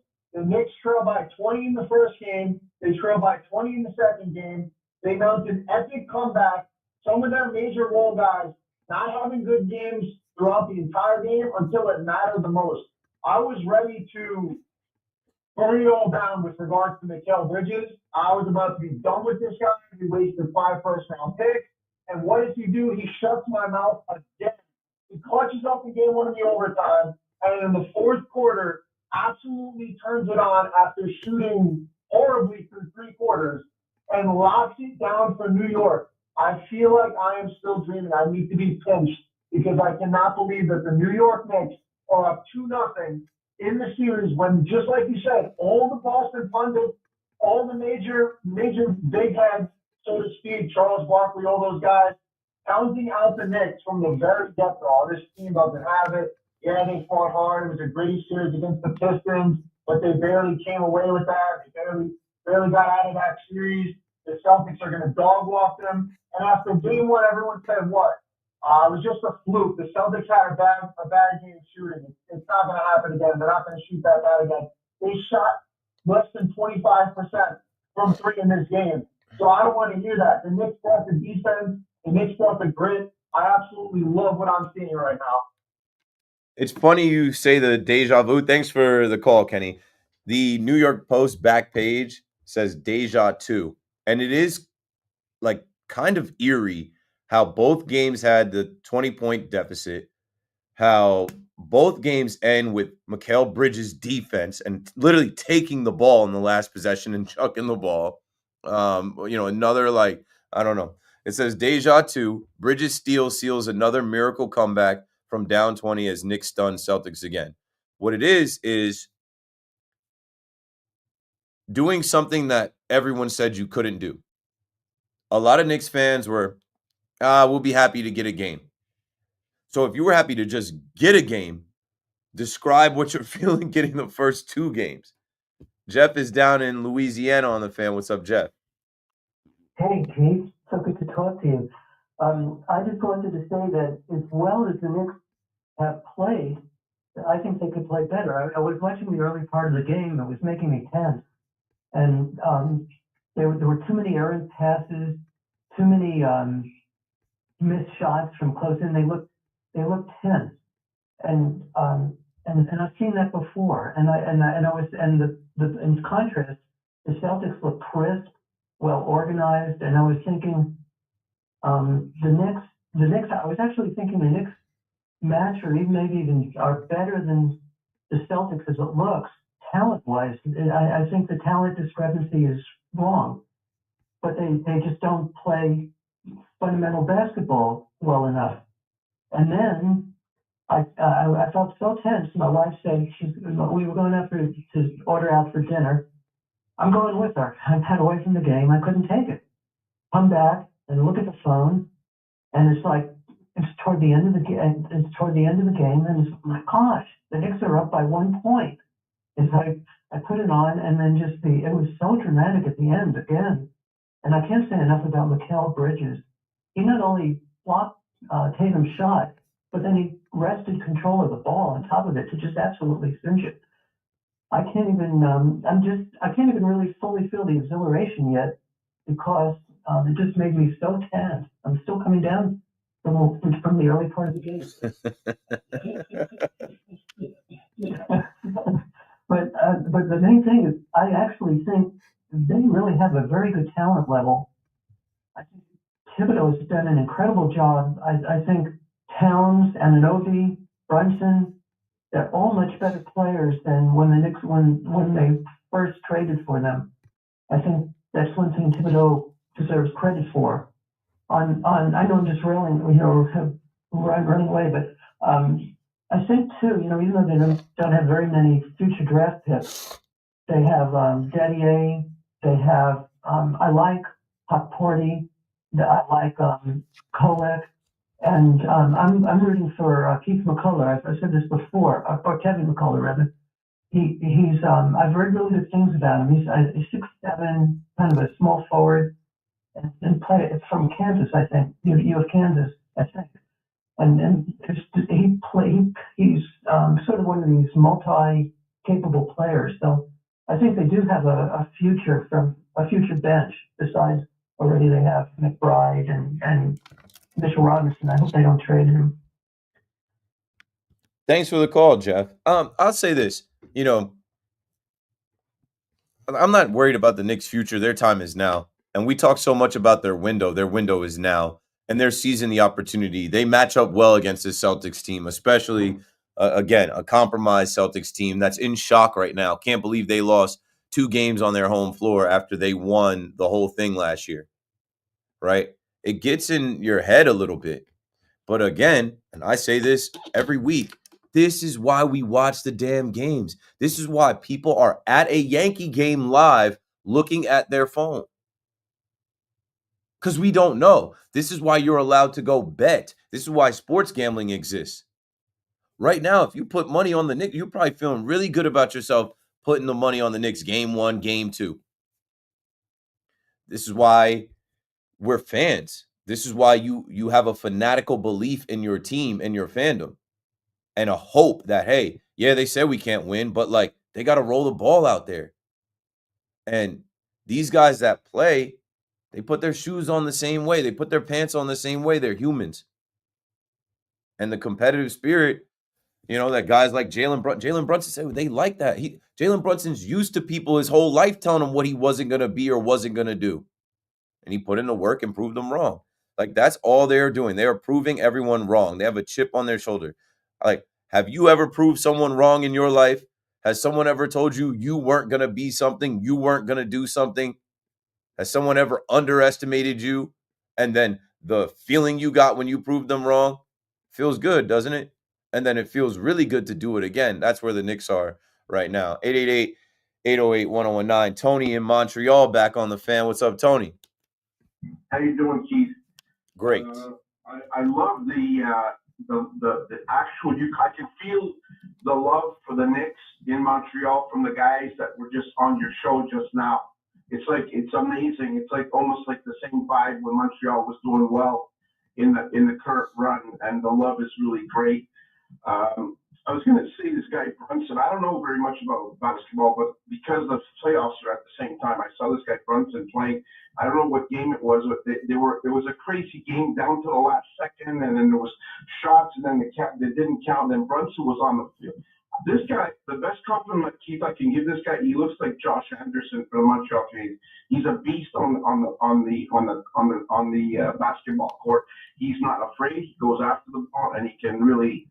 He actually made an impression on me, and I don't really know anything about basketball. I thought it was enjoyable to watch. But you can tell he's slow heartbeat, he's cold-blooded and dialed in when it's time. Like, he is a stone cold killer. He won Clutch Player of the Year, the first guy to ever win Clutch Player of the Year for the points and what he does in the fourth quarter. You know what? Maybe I am a pretty good scout because I don't know anything about basketball, but that's the guy I like on the Knicks, and he reminds me of Josh Anderson, the guy that went after the Washington Capitals, tough guy, and actually fought him right off the ice onto the bench. I don't know if you saw that highlight. But I just wanted to say, the love that you guys are feeling for the Knicks, that you're knocking out the former champs, right? The Boston Celtics, the former champs. Well, guess what? Toronto, everyone was poo-pooing and saying they weren't going anywhere. Well, they knocked off someone pretty good in the first round. Now they're knocking out the Florida Panthers, former, last year's champs, right? So, like the city of Toronto and New York, you're both going nuts, and I'm enjoying the whole thing. I really like watching this because you see people upside down, man. They're like, even that construction worker, I love his accent, and I love the way he loves the team. So you gotta love passion like that, Keith. That's what sports is about. Like you were saying, tell me where you are, tell me what you're doing. I'm sitting in my driveway in my house listening to you in my car because I can't get you in my house. And I listen to you every night when I come back from work because I love the way you treat your callers, and I like the way you vibe with everybody. But I'm telling you, I'm hoping the Knicks win. I'm not a basketball guy. I like the way you guys love the Knicks. And Toronto, I'm thinking maybe this year, Keith, maybe it's a Toronto-Edmonton finals, an all-Canadian final. Yeah. It's not been done for a long time. Yeah, good luck. Hopefully it materializes. Thanks for the call, Tony. Yeah, I'm a fan like you guys are. I've learned as a radio host that my fandom doesn't need to take precedent over my takes or my show, and it's really secondary. It's about you, right? Especially when you're celebrating, especially when you're in the moment of, just rare feats like the Knicks going up 2-0 on the Celtics when no one expected that. Like, it's a special night. So I try and get out of the way. I try and, let you guys call and have at it. We took a bunch of calls. We played some audio. We went over the stats and the different things. And all in all, the series continues. And Big Mac is coming up next to take more of your calls and keep the night going. I mean, there's people that will be checking in and people waking up. And like I said, today you are going to hear a different tone. You're going to hear a lot of different people that proclaim the Celtics as, this team that the Knicks didn't belong on the floor with. They're going to have to change their tune a little bit. So enjoy it, man. We'll do this again tomorrow or later tonight. See you then. All right, that's it for me. We'll do this again tomorrow. I think we might have had a record of, live viewers at once. I don't think we've ever gotten over 2,400 at once. So thanks for watching. Make sure you're following. Make sure you're subscribed to the YouTube. Yeah, we'll do this tomorrow. I think tomorrow, though, I'm on at 7 p.m. So the earlier 5-hour KM to AM.